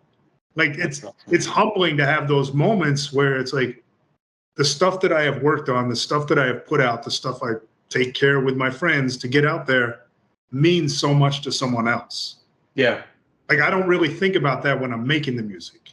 Yeah. I try to be present when making the music, but with Wing Clipper, it was one of those times where I was like, he got to work with me. Okay. Like, not we got to work together, but he got to work with me. Like, it was a big deal. No, and that's awesome. And that that's a good point that you raised. And I need to give you credit for this too, man. Is that you're not a snob rapper, man. I don't mean just like hey, I'm this dude that I'll just work with certain set of people, man. I love how you're open and just working with folks in the music field in general, and you're super good with that. And like I said, man, you show mad love just to the music community. So, and Wing Clipper is dope, not taking away anything from what he does, but I love just that you're open with working with all sorts of people in all sorts of different styles. Well, there's so many talented people out there, man. Yeah. And it's like when you're asking the question back earlier in the beginning, like the difference between like when I first was a fan and now. Yeah. It's just such this wide swath of people. Like, gosh, who was it? Like, Slumber Logic is some dude who, like, without Twitter, I wouldn't have known about. And I'm listening to this guy's album, and I can tell why it took him like 2 years to build, because the sequencing and the artistry and the craftsmanship that went into have everything. Like, it's not one song. It's listening from this song, the journeys to this song, the journeys to this song, and the whole thing, like, it comes together so well. And like, if I shut myself off to only working with the same couple of people or not listening to other music, how am I going to learn? How am I going to get better myself? How am I going to be able to, work on my craft? Because the moment I stop working on my craft, I'm done, man. I'm not interested. Yeah, most definitely, man. Yeah, so Slumber Logic, super dope. I gotta look that. You gotta share me the link, man. Yeah, man, I will, man. I will. So with that Wing Clipper too, I wanted to bring up the point that this was also, I saw a different side of Sankofa, man. So I thought in comparison to the beats that I heard previous to that, these were slower, more chill hip hop beats on the album, and I like the different side of Sankofa that was showcased on this album. The track in case that it isn't, the line about attacking the system, but the system laughs and hasn't listened. Jesus Christ, again. But yeah, different side of Sankofa that I was super dope, man. And I thought that was my favorite song. And then you close the album with Concrete Floors, which beat is banging, and Wing Clipper just freaking kills it. Yeah, man. So, yeah, shout out. And that one came out on tape, right? I think it was cassette only, right? Yeah, Wing Clipper released it on tape, and it was like a color changing tape. Yep. That's right. And I think the cover had, was that the one with the picture of your face would just kind of like look like the blind shadow? The lines through it, yeah. Yeah, that was dope, man. Yeah, I got that, man. So that was a great album, man. Shout out to Wing Clipper from Chicago. Yeah, dude is super dope. He let's see, what is it? Like, Weird Summer to me is the thematic continuation of SA2. Yeah, I can see that. So basically, if you bookend them, like SA2 at the beginning, and then a bunch of stuff in between, and Weird Summer, like, stylistically, to me, I was carrying that philosophy or mentality as I was building that project. Yeah, dope, man. Yeah, great listen too, man. And as I mentioned, I just had a good time going through your catalog, man. How we doing on time, man? Are we good still? We're good, man. I still have battery on my laptop. Okay, cool, man. So I'll run through these, man, but this is fun, man. And then you went on to produce an album with Chef Mike, 313260. I took a stab and guessed what the title was, and I was correct. They were area codes for Detroit and Indiana. Yep. And then Cuts, and shout out to Dap One, man. Dap One's a DJ from Indiana too, as well? Yeah, he's out of Fort Wayne. Yeah, was he the DJ on the J Tub song that you did? Yes. Dude, and I'll talk about that song later, which is freaking amazing too, man. But Chef Mike, Dap One, Chef Mike from Common and Normal Crew from Detroit, Michigan. A lot of dope tracks with Chef Mike, and frequent collaborator too. But do you want to talk a little bit about the just how that project was put together and how that came about? Sure. I will try to keep it short. Yeah. I can't promise I will, as you well know, because I start running. All right. So again, I think it was via Instagram that I found out someone had dropped the beat tape. It was a Common and Normal beat tape. It was called Cheap Gas. On Cheap Gas, it was produced by Chef Mike and Burnt Bacharach. Oh, yeah. And that was back in the days when I was doing like the write a rap and then rap it and share it on Instagram thing. Uh-huh. And I enjoyed the beat so much that I was just like, you know what? I'm going to write 20 bars to this beat. And I even changed the way that I wrote so I could better read my handwriting, because my handwriting is atrocious. But so I got these little notebooks, right? But I changed the way that I wrote, so I wrote in all caps. So even though it's super hard to read for you guys, it's easier for me. And the reason I did that is so that I could have these, like, because I think I did it for like 28 days straight. I went through all their beats. I wrote 20 bars and wrote it down on my notebook and then rapped it. And they were all for it. And that's how I developed a relationship with Chef Mike, how I developed a relationship with Burnt Bacharach. Yeah. And Chef Mike is a huge conduit to, you know, Common and Normal umbrella, which is basically all these friends who make stuff. That's right. And there's so many dope producers within, you know, that Common and Normal family, because last summer there was a barbecue and a whole bunch of Common and Normal folk got together. Man, it was just beautiful to be amongst all these people I'd never met, but they were my friends. That's right. And we just hung out at that barbecue, and oh man, that was a beautiful thing. So that's how Chef Mike and I came to build on a project, is because I was basically doing my audition tapes by writing 20 bars a day, rapping on one of them, posting on Instagram, and I'm like, you know, we should do a project. I'm like, yes. Yeah, and a lot of standout tracks on that album. Limited was my track on this one. Shout out to Too Late Now was another crazy double time Sankofa rap song. Nightmares beat was awesome. Yeah. And I just love how you write the beat, man. And so another thing too, man, just and I don't think I mentioned this too as well. I mean, I told you got a knack for writing the beat. You got a knack for naming the tracks. And so also wanted to give you props for the way that you arrange your tracks, which is also a skill too, right? Well, the way that you develop a theme for the album and just the way that you take people on the ride. And so as I was going through these these albums even more deeply, just the way that you take us on that lyrical journey was really good, man. And so I just, this one really, like, I was like, oh man, I just love the way I got into it and how it closed, man. So dope, man. I love it, man. Thank you, dude. Thank you. Yeah. All right, man. This is something I like to do during interviews too, because I know you have attended in the past too, but I always like to talk about Scribble Jam, and if folks like have ever been, I always like hearing stories because I missed out, never went. Boo-hoo me. And so I know you're an attendee of some past events, man. And so would you, for the audience and whoever gets to watch this video, talk to about just any awesome memories that you had from Scribble Jam? I will try to keep this not focused on me, because the rest of this is me talking about me. But I will say that I really appreciated basically an entire afternoon of hanging out with No from Cunnilinguists and Corey Calico. And Corey Calico and I were like freestyling like all afternoon. And Kashmir the Professional and I also hung out for a bit that same day. But I think the hugest moment for me was Scribble Jam. And Scribble Jam, for those who didn't know, was an event that was hosted in Cincinnati. I think Mr. Dibbs and, you know, various other folks had a hand in creating it, but it was like this multi-event weekend where there'd be a show on Friday night. And then on Saturday, this particular bar that had a huge outside area with these walls, you know, where the Graphcasts were putting their pieces up on the walls, and there'd be shows and there'd be battles and all this other stuff. Like there'd be B-boy, B-girl battles. And some of these people, like later, were the people I found were in the Fort Wayne scene who had first encountered me there. And DJ battles and, you know, the rap battles or whatever. And I think the coolest thing for me was the DJ battle, where this was back when Scratch Bastard, I think, had long hair. And so whatever the Star Wars song was, like the first time, like, because this was before the internet and videos and like social media and everything, where you're like, oh, this person's known for this. You know, there's this person way up on the stage over there, and they're like cutting up Centaur, you know, $1.65 Centaur.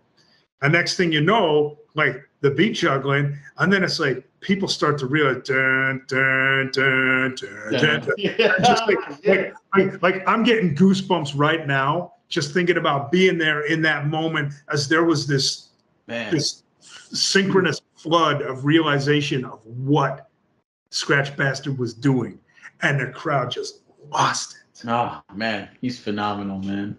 So Yeah, so to me, that was my Scribble Jam moment, to just being part of the community, and that was also the first place I saw Brother Ali. oh wow. Your Shadows on the Sun dropped, and Yeah. he came out. You know, first time I saw Sage Francis perform. Yeah.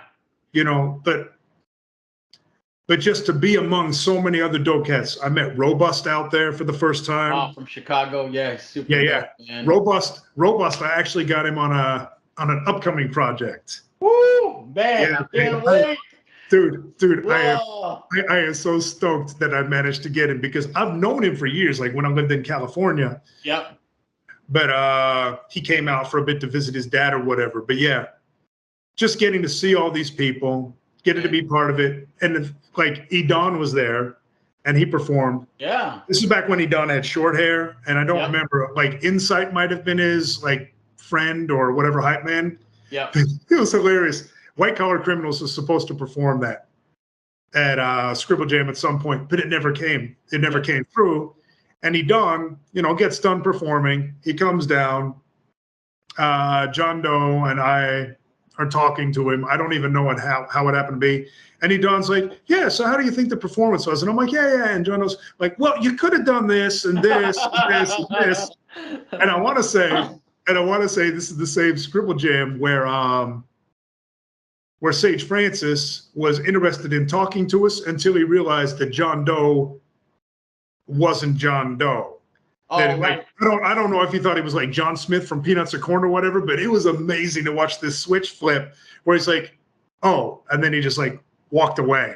I was like, yeah, I think there was like a famous John Doe DJ too as well. But man, you mentioned some awesome rappers from back in the day. And do you know if Cashmere the Professional still rapping at all? I don't Man, I gotta know. look him up, man. Yeah, and then No, Yeah, do you keep in touch with No? Yeah, I'm in touch with No every now and then. I follow him on Patreon.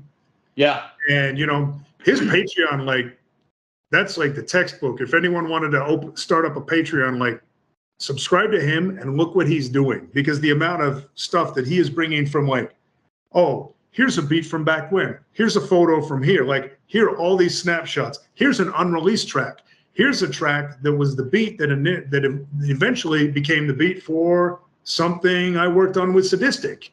Oh man, that's great. Like, dude is painstaking when it comes to putting his stuff out. So I would highly recommend subscribing to Noah's Patreon and just diving into that stuff, because like he's one of those people who from our time, presumably, is like his living is through music. Yeah, sure. And I have all the respect in the world for people who managed to do that. Yeah, 100%, man. It's a hard thing to do, and he's certainly done it, man. Yeah, oh man, that would be crazy. Another Sankofa No track would be awesome. And just a funny story about Edon, man. So I know he's still DJing to this day. I don't think he's rapping anymore, but yeah, Edon was another amazing rapper. That singing shit face track he did was wow, man.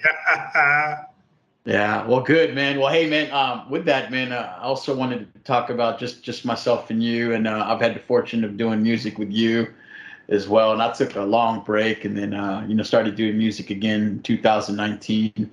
And then during that COVID time, I had invited you to jump on a track with me, and we turned it into the Circus EP on Wax, which is amazing. And thank you. Yeah, oh man, that was cool, man. And so, that was exciting for me to get a chance to work with you, somebody I looked up to, when I was coming through the rap game too as well.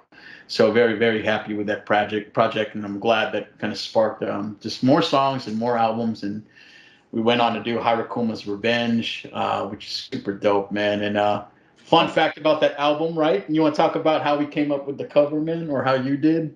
Yeah. So my oldest son, from Hey Arthur to Artie Bops, he developed the final boss. And the final boss for video games, because he loves video games, was called Harakuma. And then he drew the final boss. But the drawing that he'd made that I got to Tim Barron, who ended up doing the art, apparently was another final boss that he developed called Checkmate. Nice. So Dad made the mistake of thinking that was Harakuma and getting it to Tim. Oh, And when Tim rolled, and when Tim rolled with it and came up with it, he's like, "Yeah, I hope your son likes it."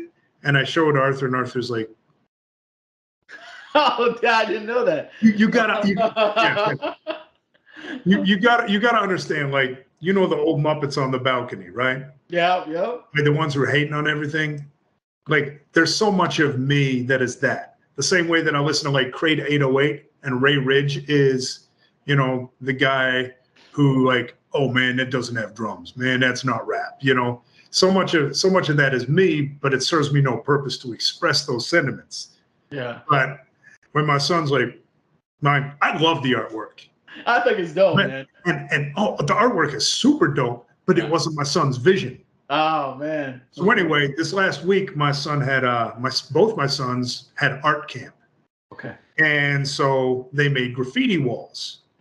And there was another Arthur in his class, so he didn't want to do Arthur. So what he did is he made his graffiti wall say Harakuma. Oh man, that is dope. Here is your first and probably only glimpse at Arthur's Harakuma graffiti wall. I like it, man. That is sick. Well, good, man. And Tim Barron too. I think he's done some stuff for Tony Hawk too, right? Oh yeah, yeah. His art is phenomenal, man. Yeah, he's done all kinds of stuff. He's another one of those dudes who like follow their passion, and that is the way they make their living. And all the respect in the world for those cats, man. Yeah, I do. I do all this with a safety net of a job. Yeah. I have benefits. I know what my paycheck's going to be. I can budget. Which is why I feel it's so important for me to be able to support other people who are doing things for themselves. Bingo, brother. That's all it's about, man.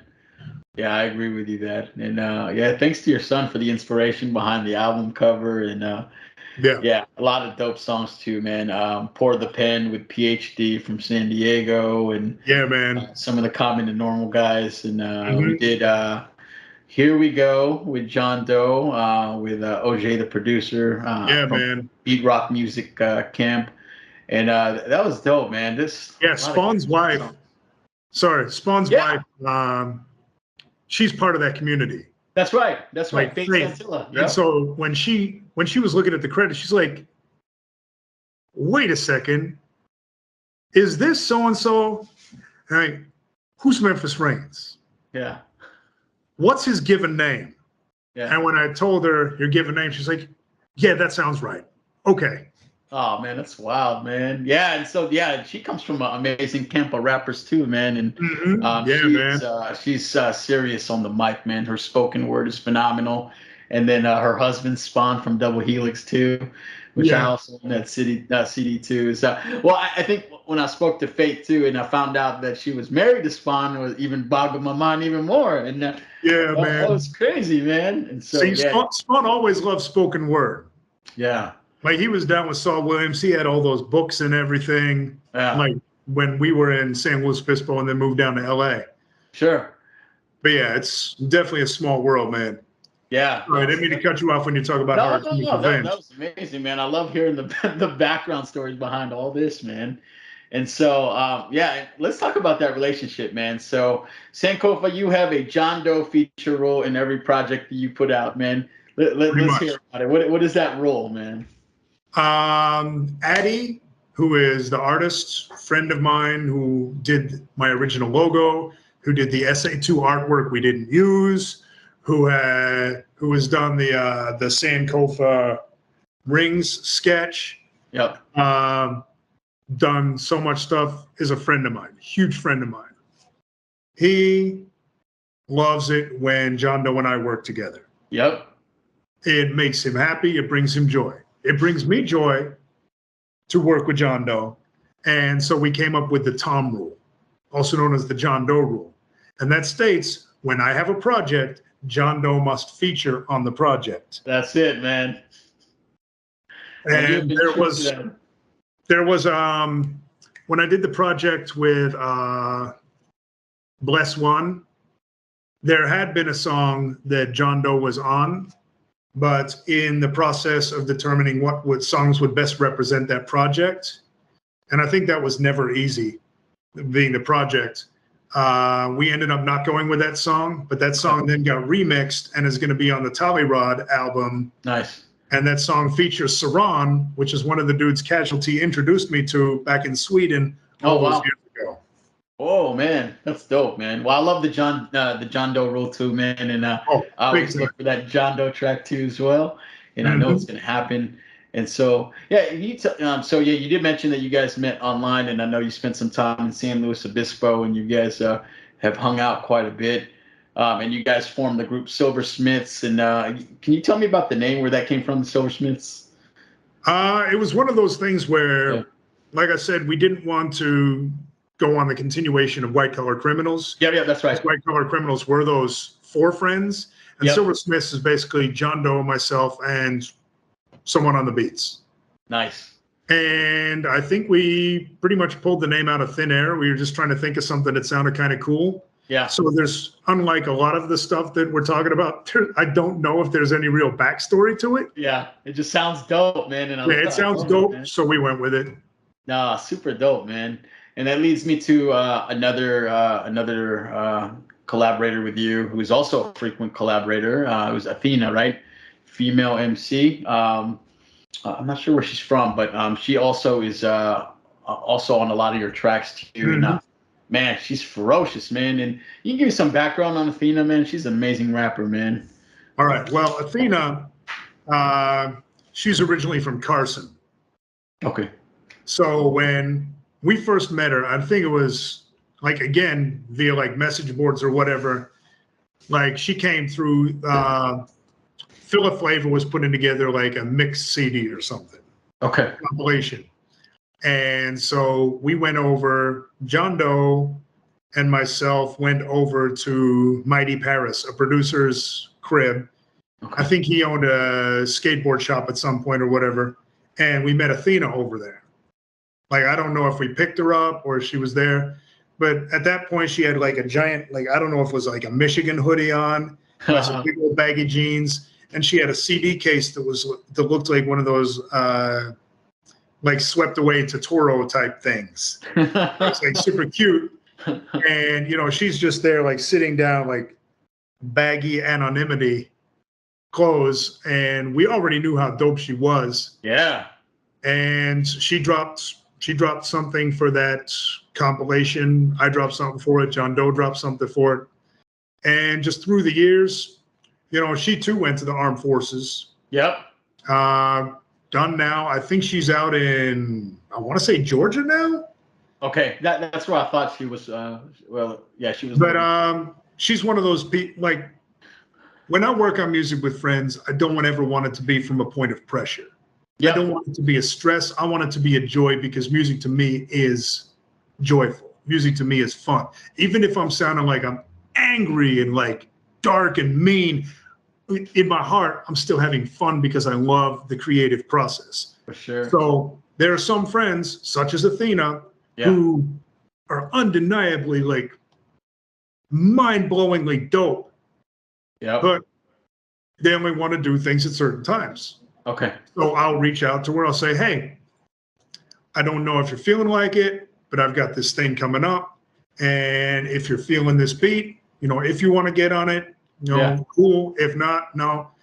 And what's crazy is, like, of the many projects I have coming up, she's got a verse on like 3 of them. Oh man. Yeah, I got a song on a project produced by Spider Gandhi, like the whole project is, and it's named after a restaurant my mom and sons like to go to. I'm not going to say the name of it yet. It's KFB. It's no longer around, but there's a song called "Duel of the Iron Chef," and so she starts the track.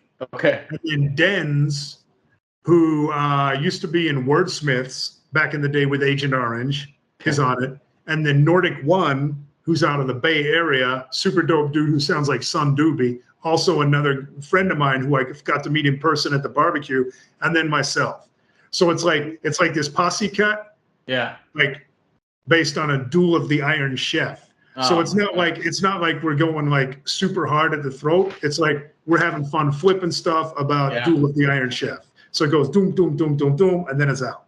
Ah, can't wait to hear it. And I've been blessed to get a sneak preview of the album cover and title. So I'll hold that until it gets coming. You and I are in a very similar place when it comes to taking the familiar and twisting it to make it ours. I love it, man. I'm excited for it to come out. And yeah, shout out to Athena. I don't know if she's had any solo albums. I've got to look, but man, if she's got some solo stuff that you're aware about, man, I'd love to hear it.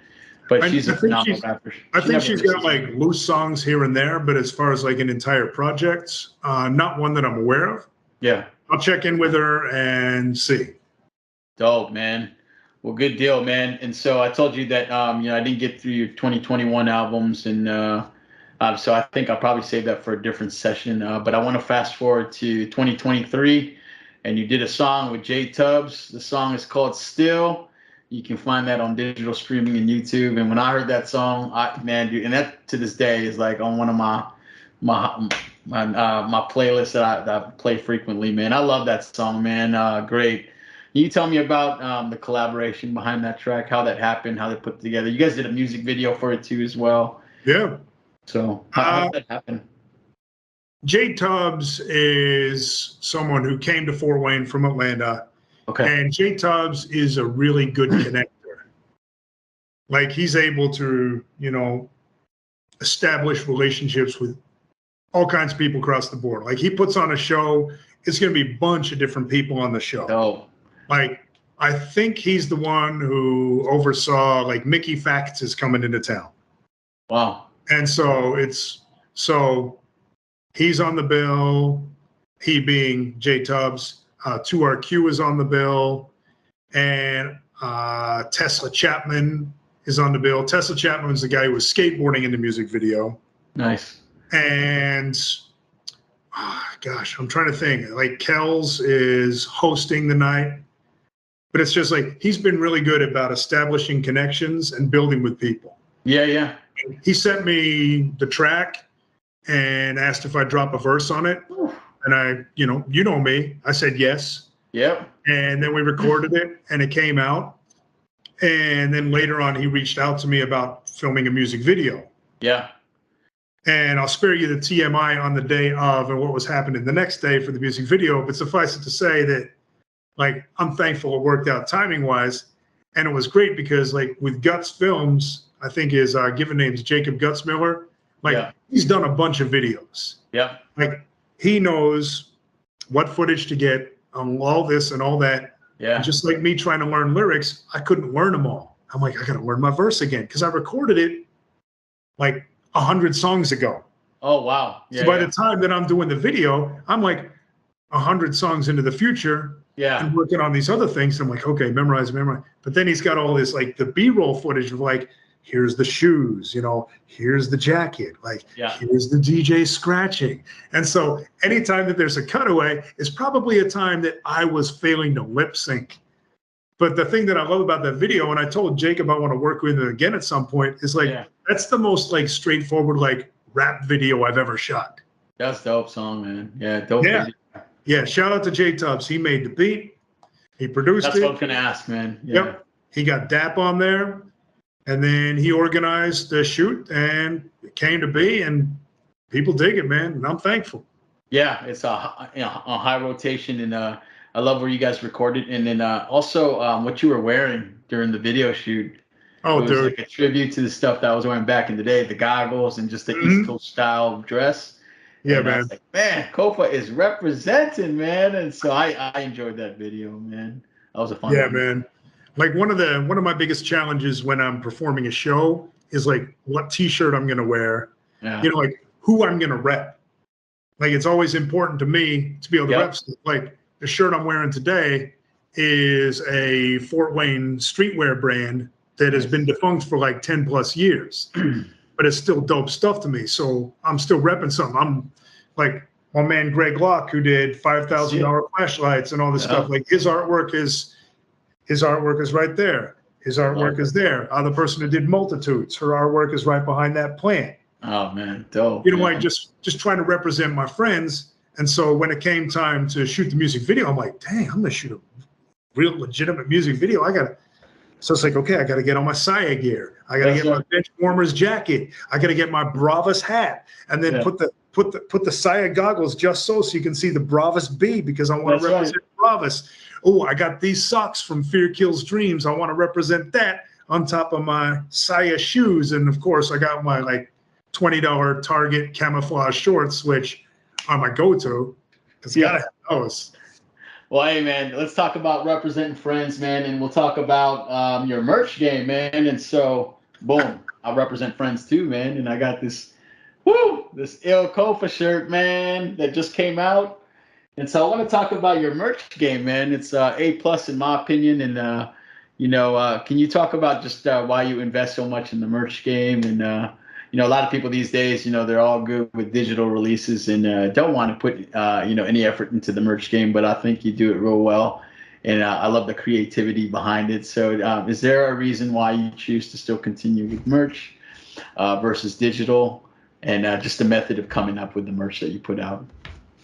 Well, when it comes to merch, as far as like physical releases of my music, I feel that's incredibly important. Yeah. Because we're in a time when music is disposable. Music is so accessible that it essentially becomes meaningless the moment that it is out. And I am trying to find ways to counteract that. I'm trying to find ways to give music more of a resonance or more of a heft. And the way in, like, you look at the Vulture Combat drop. Nobody heard a song off of that. They saw the packaging. They didn't hear any songs. You either trust me or you don't. And I think I have put enough years in coming up with dope stuff, whether it's music or whether it's merch, to do a blind drop and say, look, you can want this or you cannot, and it'll be fine. But as far as the physical releases of music, I wanted to make it tangible. I want to drop something physically, and I want whoever buys it, whoever supports me early, to be able to hear it before anyone else. Yeah. Because there's that magic to having something. It's the same reason, like with Vulture Combat and Iron Kofa Sharp, that I had black opaque tape cases. I wanted it to be a journey, man. Like, even though we didn't have the fancy like custom box like I did for Vulture Combat, I want you to see the tape and not know what it is. You have to physically exert some effort. And then you're starting to unveil and you start to understand it. Because when I was first getting into music, I was buying the tapes and I was opening up the tapes and I was reading all the lyrics along and maybe finding a typo. And then I was looking at the shout outs and I was trying to find the names in the shout outs and like use that as my reference. Like, did I see any of those names at the record store? Damn. And so I try to make sure that if you have a physical copy, if you believe in what my friends and I are doing, that you are hearing it before other people. It'll get to DSPs, but I am not here, like, as I already said, I'm not here to make money, but I'm also not here to make money on behalf of these massive corporations and be like, hey, guess what? Here's my new project that I busted on and I feel so passionate about. I'm just gonna dump it on DSPs and there you go, Spotify. No, man. Yeah, absolutely, man. If I'm gonna be able to support my friends, maybe some of the money I make from music, or if I break even or whatever, that can go to them. That can go to this artwork. That can go to, buying this painting. That can go to buying that thing. Like, that's right. It all cycles around. So that's why I have the physical drops. As far as merchandise itself, like T-shirts and all that stuff, and like the robes that you came up with, they're like, dude, still the illest, craziest merch I've ever had. So thank you. Thank you for being stationed and like keeping your eyeballs peeled. And what I love is only people who worked on that project have that, or their significant others who saw it and right away took it for themselves. That's dope, man. But it's just, it's having these ideas. And to me, merch is an opportunity to continue to be creative while giving my music brain a rest. Yeah. Oh, good point. You look at a logo and you're like, how can I flip this? I look at a logo and I'm like, how can I flip this? Like the flip I did earlier this year with Aldi. And I was like, that's done, man. I can't do anything more than that. And I'm like, that's gotta be my only shirt for the year. Yeah.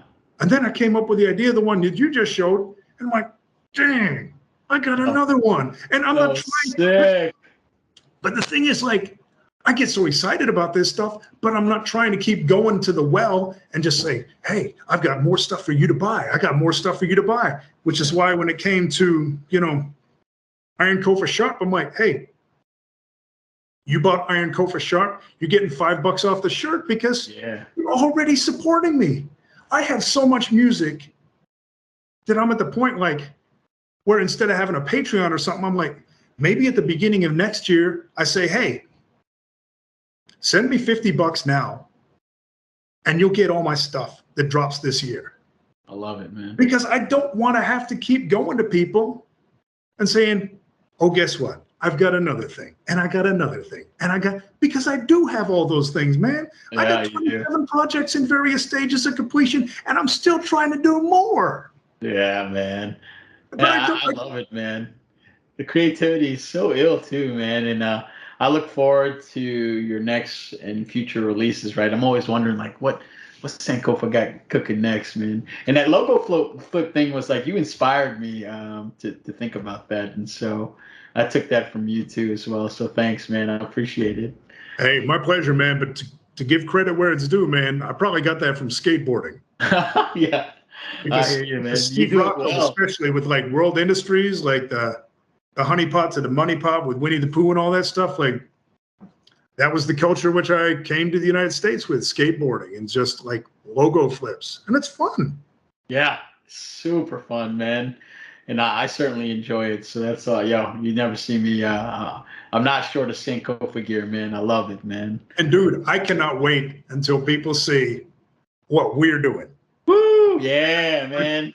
There have That's been like awesome. 4 or 5 people I have shared mock-ups with, like DM or whatever, or like show my wife.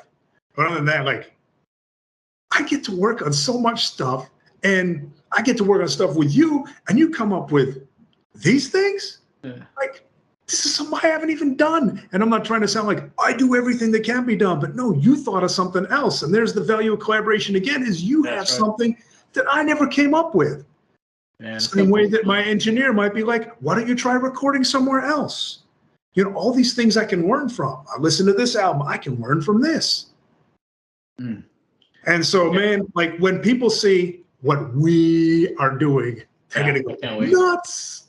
I can't wait. I actually just hit the dude up and I was like, where's the project at and what's the status? So he'll have physical samples for us to look at next week. So yeah, that's gonna be dope, man. So yeah, shout out to your merch game. And so now I wanted to look at the other side of Sankofa, man. What does Sankofa do when he's not doing music, man? What do you like to do outside of music? Well, my job is a pre-K teacher. I love teaching kids. I love giving them the opportunity to develop an understanding of the world, that the world exists beyond them, because at that age, they're egocentric, which means developmentally, the world does revolve around them. Sure. And I feel it's like one of my jobs is to introduce that there is a wider world and give them the opportunities to explore it, and then ask questions and think critically about their environments and learn to work with others. And I mean, these are all huge life skills. And I've always loved, hanging out with little kids. And now I get the job where like I'm teaching little kids and I got the best coworker I've ever had. And I'm at my dream school and I get to do this, man. So even though I believe firmly in there being boundaries like, oh, I'm not at work, so I'm not checking my work email. But when I am at work, I am completely dialed in. So work, incredibly thankful for. I never thought I'd have a salary and benefits and all that stuff. Like I never really thought about the future. The future just kind of happened and it turned out pretty okay. It sure did, man. And then like running is my relaxation. That's right. Easing back into it and make sure I'm not going to snap my second Achilles or whatever. And just hanging out with my sons, my wife, just enjoy. Like one of the things that I really enjoyed is because my right Achilles was starting to get tender. Yeah. I went to my specialist who performed the left Achilles surgery, and he's like, "Oh, you should do a warm-up walk and then do these stretches and wear lifts in your shoes." So that warm-up walk became an opportunity for me to go walking with my sons every day in our neighborhood. and just taking the time to walk around the neighborhood and just live at that pace. And one of the things I'm so thankful for when it comes to being a teacher is I have the same time off as my sons. Yeah, good So point. we're not scrambling for someone to watch them. Like, I'm here chilling with it. We might go hike on a nature preserve. I haven't gotten their bikes out, and I keep thinking, oh yeah, I got to get their bikes out. I got to get their bikes out. But just hanging out and living at our speed. Yeah, I love that, man. And yep, you mentioned you hit on a point that I was going to ask you about running and then just hanging out with your family. And so, yeah, and I think also you're really good at photography, man. I enjoy the photos that you post of just nature in general or what you're doing, just what Indiana looks like. And so I get to learn about Indiana through the pictures that you take. Well, And so thanks, man. photography, too, I think you're really good at, man. But I know, and you skipped out on this one, man. I know you didn't talk about your love for shoes, man. Let's talk Yeah. about Oh, is it love or is it an addiction? What is it? here's the fascinating thing, right? Like, you know full well how much it costs to make this part of music and that part of music and this part of music. And to me, like, if I break even, cool. If I get near close to breaking even, cool. It's my expenditure. Somehow in between last year and this year, like, whatever drove my connection with shoes just evaporated. Oh, Like I've bought one pair of shoes this year, which for me, considering I was spending, let's just say, too much money each month, all last year, every month I'd be spending X amount of dollars, right? okay. So yes, I love shoes. I've got a whole bunch of shoes from somewhere in America, Saya, which is an independent brand, which is what I was rocking in the J Tubbs video shoot with DAP One that was shot by Guts Films. But like, I got all these shoes, right? But I'm not spending that money each month on this independent brand because I'm like, dude's doing well enough. Dude's buying himself a custom Lamborghini. Dude's buying like all these rental properties in Oakland. Like, so now the money that I haven't spent on shoes, like those 4 months of the year, this year that I wasn't buying shoes, I used that to press 50 records. I love it, man. You know, like a month and a half that I wasn't buying shoes. I used that to press 100 tapes that I just ordered like last week for a concept album that I think you're gonna love, because if you're feeling the storytelling, man, like this whole album goes on that route. Nice. But like I said, like I have had this shoe kick. I've been on this shoe thing for, man, since I moved to the United States, so like '88, and then just like at the end of this last year, for whatever reason, like I don't even feel compelled to check what's available. Oh, okay. And I was buying indie brands anyway. I was buying Sneap out of Spain. I was buying Clear Weather out of like Burbank, California, and Saya was my main spot. But now I'm not spending that money on them. I'm spending that money on the music my friends and I make. I love it, man. Just those shoes, they're beautiful. They're in boxes. I don't interact with those boxes. My wife, she loves plants. She's got like her working on master's gardener stuff. She got grow tents in our basement and like all these crazy plants. But you know what? She interacts with these plants because she needs to maintain them. I buy a pair of shoes, man. They sit in a box. I forget to have them. I open up the box. I'm like, dang, these are dope. I have these. Yeah. When I'm making music with my friends. And then when I'm working on the packaging or working on the merch that goes with it, that's with my friends. That's right. You know, and if you want to look at it purely from a fiscal standpoint, I don't buy shoes to sell them. Yep. So I buy shoes for myself, or I was buying shoes for myself. But when I'm making music, I may make some of my money back. And I'm actually doing something that involves people beyond myself opening a shoebox, smelling the beautiful fresh leather smell because almost all of them are in mint condition, and then putting it back in the closet. Yeah. Like, what purpose does that serve? My son, who's currently wearing like size 10.5 shoes, I rock a 13, so I got all these 13s. When he gets to size 13, man, he's going to have his pick of all this almost dead stock stuff that people are going to be like, what is that? Yeah. Yeah, and I appreciate a lot of the shoes that you showcase. They're independent brands, and I love it. It's super dope, man. And I think I share the same problem too. I've slowed down as I got older, but I'm the same as you, man. For a while, I couldn't resist on some of these like special release shoes. Like No, I know, I like get it. Raekwon did like Yeah. a shoe with Diodora. I bought those. Yeah, man. That's what the Vulture Combat box was based on. Yeah, that's it. Tape shoe box. And Act One, you know, the other rapper Vulture Combat, I think he has both of those shoes. That's But dope. but the more I became involved as an artist and someone who enjoyed creating and Yep. making things with my friends, like, why would I spend my money on a major brand when I am an independent artist? Yeah, I hear you. Like, I'm not expecting that independent brand to say, "Hey, man, thanks for repping us. Here's some free stuff." No, I do it because I want to, again, support people who are doing things for themselves, and that's so important to me. Yeah, and you named a couple companies too, man. Are there any? And I know you're a big supporter of small business clothing companies, and any particular brands you want to showcase? I know you mentioned Saya for shoes, and any other companies you want to showcase, small businesses. If you're looking for dope independent shoes, Sneep Crew, SNEEP Crew. They got an IG. It's a company based out of Spain. They make crazily high quality, handmade shoes, Vibram outsoles. Clearweather, California-based shoe company. So if you're looking for an alternative other than like the New Balance variants or the whatever fancy collab is dropping on a Nike SB, Clearweather's also dope. Saya's dope. But like I said, I'm at the point where I got so many shoes. Like Fear Kills Dreams is a dope clothing brand. Okay. I have some of their stuff. Clever Fools is a graph centric, like a streetwear brand out of Kansas City.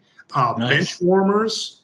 I got a crazy bench warmers like Tiger's tracksuit that I wore on a 20K race. Yeah. Hats from them. Oh. Just like go looking around and like that's the stuff I try to rep when I'm wearing stuff, man. Yeah. So people are like, oh, and I'm not trying to wear something that other people can't get. Yeah. I'm trying to wear something that other people are like, how can I get that? And That's right. is accessible. Yeah. Yeah, and I love that, man. And yeah, you certainly have, caught my attention on some of the stuff that you're wearing, and so I've looked into the company. So super dope, man. And Almost forgot. My guy Royalty. Only good things can happen. Like he's got his brand, and Royalty has been on a song with me, and then he's going to be on another song off the Chumzilla album. Or is it Chumzilla or is it One Grave? It's hard to keep track. Anyway, the song is called Support Indie Dope. And I see you use that phrase a lot too, man. Yeah, that's a hashtag because I want to support independent dope. That's right, man. And so in his verse, I'm like, dude, I want you to rap about your experience having your own brand. And then in my verse, you know how Jizza, like on labels, like just name dropped all these labels? Yep. Name drop all these indie brands I can think of in my verse. Oh, I love it, man. So that's definitely going to be one of those ones where you look at it, you be like brand, brand, brand, brand, brand, brand, brand, brand, brand, brand, brand, brand, brand, brand, brand. And it's all these independent cats because I wanted to shout them out. Yeah, that's dope, man. You do that really well too, man. So again, I always appreciate that about you.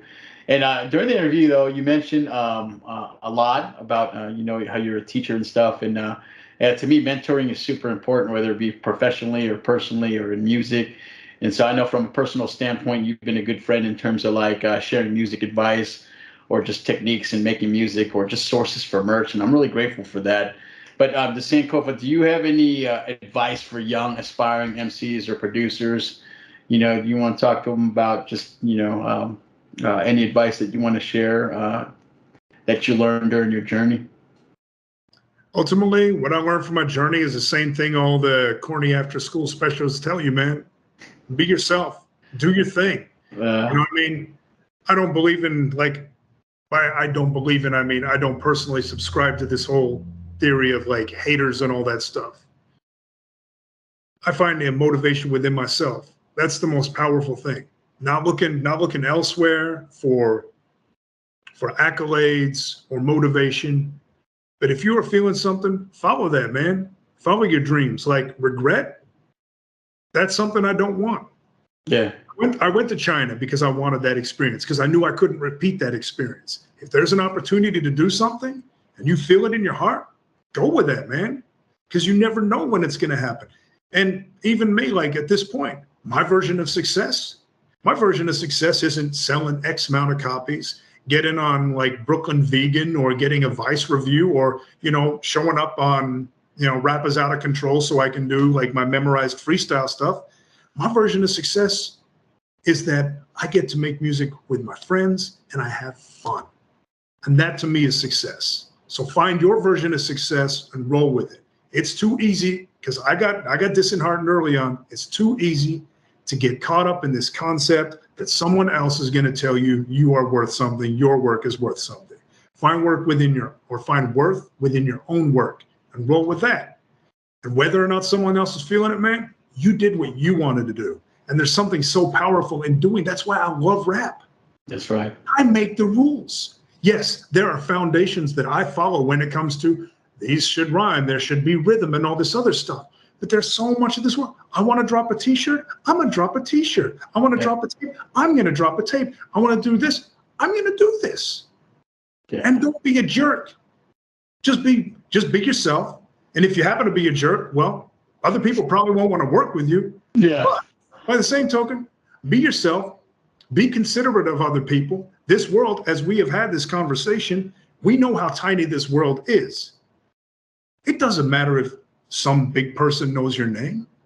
It matters if you are feeling what you do. And I feel what I do. I feel what I do deeply. I work with my friends because I love my friends. I don't do this for some like external motivator, some factor. I do this because I love it. And if you can find what you love and you can follow that, and even if it's stylistically not what other people are following, who cares? Everything cycles around. Maybe at some point it clicks for you in whatever way it's going to click. For me, it's clicked with me. I'm getting to talk with Memphis Reigns, Scorpion Circles, you know, Romello, like all these things. I get to do this. Why? I'm 20-something years into rap and I'm still having fun doing it. And that's why I keep doing it, because it is fun. So I'm going to hop off this soapbox and say thank you for the opportunity to speak upon that, because it's something I think about in the back of my head, but don't really materialize or manifest so much. So thank you, man.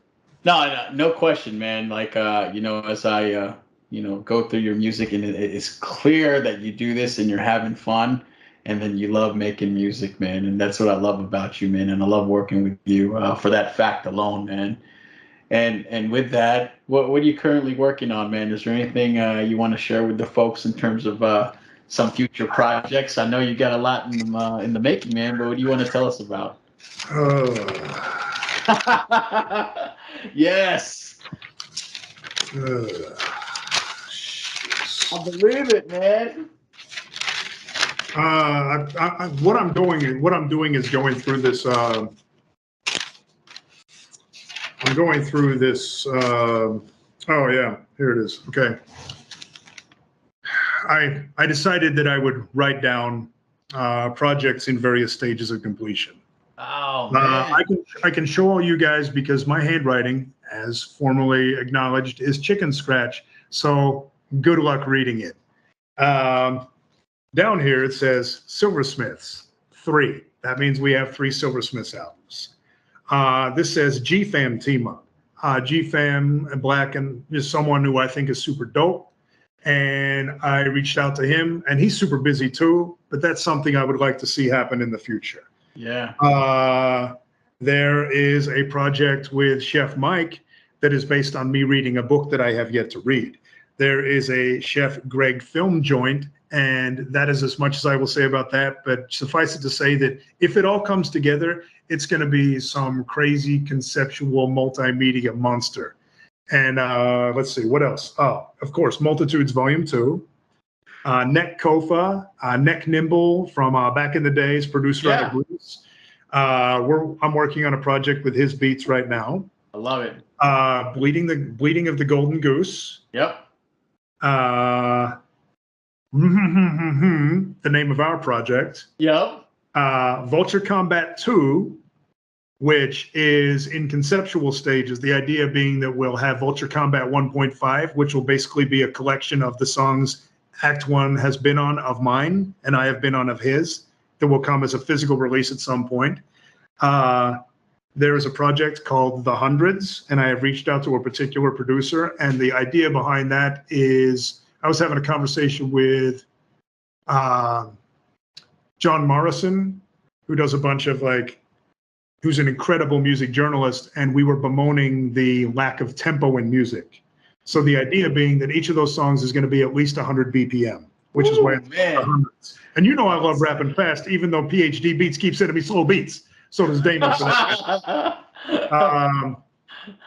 There's a project called Bunk Beds, which may or may not happen. There's a super talented producer, GDM, who's also a super talented rapper and DJ, and just all-around genius guy. Hopefully he and I will be rapping. Burnt Kofa, Burnt Bacharach and I combining again. I'm about 5 songs written into that, and he just sent me 8 beats the other day. There's Plans, Plots, and Schemes, which I just sent to post. That is produced by One Grave, and that has a whole bunch of features of friends of mine. There's the album with Chumzilla, and I suppose if I'm spilling all these beans, I may as well keep spilling all these beans. Let's go, man. The name of the album is Magic Bottle Service. And the artwork is from a great friend of Casualties and mine named Shane Joynes. Okay. And the idea is that we're going to drop CDs and T-shirt bundles. And Shane Joynes is he's a collage artist, so it's crazy what he came up with. This here is the concept album that I was telling you about that we just ordered the 100 tapes for. Yep. Tali Rod and myself on the rapping, and we invited a couple friends along for some features, but it's a concept album. I'm not going to tell you who the producer is yet. Super dope guy. 12 Crows on a Wire is the album with Tali Rod that is all mixed down and mastered. Artwork is from P-Roll, and I got a joint on there that's inspired by Sean P. And so there are all kinds of feels on that album, man, all kinds of feels. And then there's an album I did with an artist named Jesse Reno. He's an amazing painter and producer. I sent the vocals over to him, and he can get to it whenever he wants, because that's why I stay working on projects, is so I don't have to look back and wonder and wait. And Most Anything of Value is an album that I worked on with producer EDS. He's my friend who was in Fort Wayne, moved out to Brooklyn, and now he's in Indianapolis. For any Indianapolis friends, if you've ever posed by the Indy sign, where you stand next to the NDY to spell the word Indy, he designed that. And then there is the one with Duel of the Iron Chef on it, featuring Athena and Danz and Robust. And I'm really excited because Grief 78 is on there too. I'm not sure if you're familiar with his work, but I think that dude's super dope. I became aware of him with his work with Custodian of Records, and then I basically swooped up his catalog. Okay. And then, of course, Black Ketchup 3, which is all mastered and mixed and is awaiting artwork. Bananas. And let's see, what else? Explicit Mass Productions. He has sent me some songs, and it's great because each of the songs I've taken a different approach on.